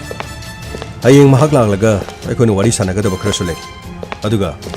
Vivek ki mahaki phone number madugi CDR haibadi call details record athuba matamda loina singtho aduga Julie hariba nupi si maki number asisu kanaga wari sanai kanaga tattana wari sanai madu khangna nabagi mahaki call details record singtho aduga hayeng mahak lagla matungda makoina fast food changlui haibadu karama fast food aduga fast food adugi CCTV leibra madu puna makto aikoi thidaba yar aduga mana mahakki wari da fast food adudagi nupi adubu yengduna mi kharana lumduna lai haiba wafam amapal adu ragadi mafam aduda CCTV leiram labadi fast food aduda kana lakhi karamba gari lakhi aduga matai manau aduna kari henba tauki makoi pung kya ta lakhi pung kya da thoki madugi details ma aikoina kupna yengba tangai phadaba lei aduga lambi amada makhoi gi gari thasanduna mahaki nupi phagi haibasi kanaguma khanghoba leibra madu informer thado aduga madugi pawdu khangba ngamba mi aduda mana pigine hayo tangai phadrabadi mihat asigi matangda aikoina toba yaba punamak togadaba khwaidigi ngakpadi sana pukide mobile phone pukide aduga thang ahanba ahum leiraga gari aduda thamamba असीब मसादुगी gold finger कक्तुना पोखिबा हाइबसिन मरम करी चप चाबा मरम अमदी सोइदन लेरमन नुपी असिगी पास हिस्ट्री नुपा असिगी पास हिस्ट्री एंगेजमेंट तौदुना लुहोंगमनि हाइबनिना नुपा असिगी हाना खंगनरम नुपी लेब्रा नुपी असिगी हाना खंगनरम नुपा लेब्रा मदो याम कुपना थीदबा यारो फगनी सर अदुगा सदोस इन्वेस्टिगेशन से तुमिन्ना मी खंगनदना सथगदबन फास्ट फूड अदुदा सीसीटीवी पालमद्रबसु फास्ट फूड अदुगी मियोइसिंग उनरगा पुंफम अदुदा कना कना लाई लोइनना नुंगतिगी मफम अदुदा Lakpa मिसिंगला हाइबदु खंगबा ngamnaba honagadaban Phagni sir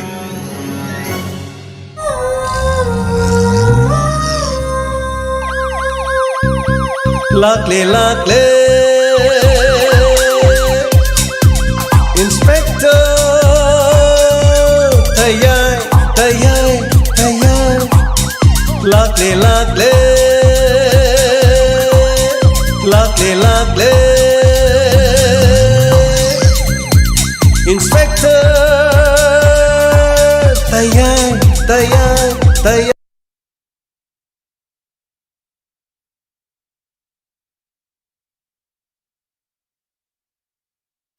नुंग तुम्हले ईश्वर की मंगताक अमदगी नुंग 27 mm की मथक्ता लेबा फावबदा संगायुंफम नुंगफाव पखा बेमदा लेबा सनाहलगी मना मसिंग सेंबा हिदाक थकपदगी नुंगसिंग पुंगतुम तुमहंदुना फहनबा ngamle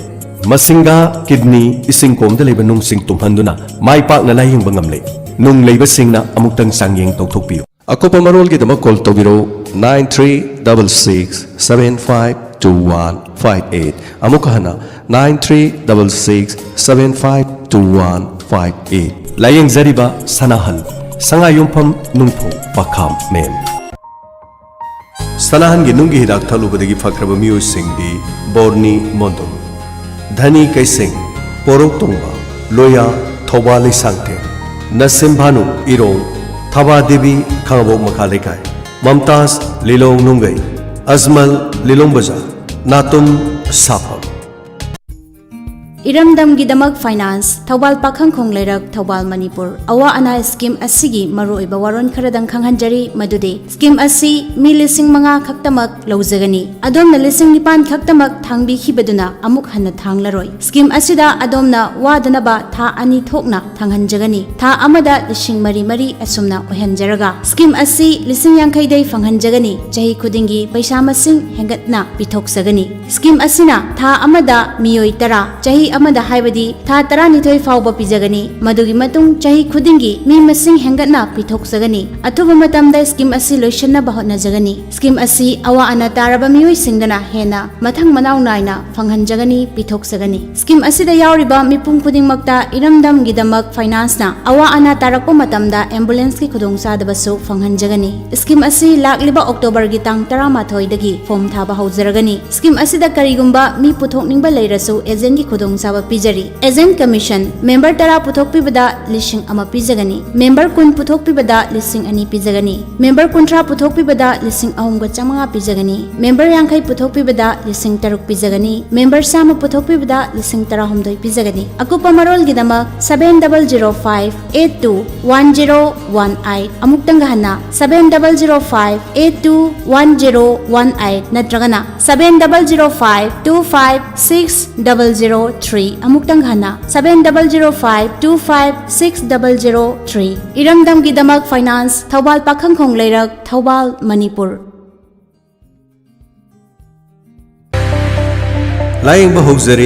बहुजरी मिट खक्तगी ओइबा स्पेशलिस्ट डॉक्टर ना काक्सिंग बाजार नाहलाई लपाक्ट लेबा Kakching opticals and eye care clinic मफम असिदा कॉर्नेल के अनाबसिंग अमदी असोकपसिंग अनि सुबदा कैटरेक अहुम सुबदा पिक्टोरिज्म मरी सुबदा ड्राई आई ट्रीटमेंट मंगा सुबदा कंप्यूटर विजन सिंड्रोम मफम असिदा अलाइनमेंट मखल खुदिमक मिट के अनाबा लाइंग यारगनी लाइंग बगी मतम लेपापोप नुमित अमदी सगोल से नुमित नुंगथिल पुंग अनि दगिना पुंग मरी फावबा लोइना थांजे नुमित खुदिंग अयुक पुंग निपान दगिना पुंग 13 फावबा लाइंग जगनी लेंगसिन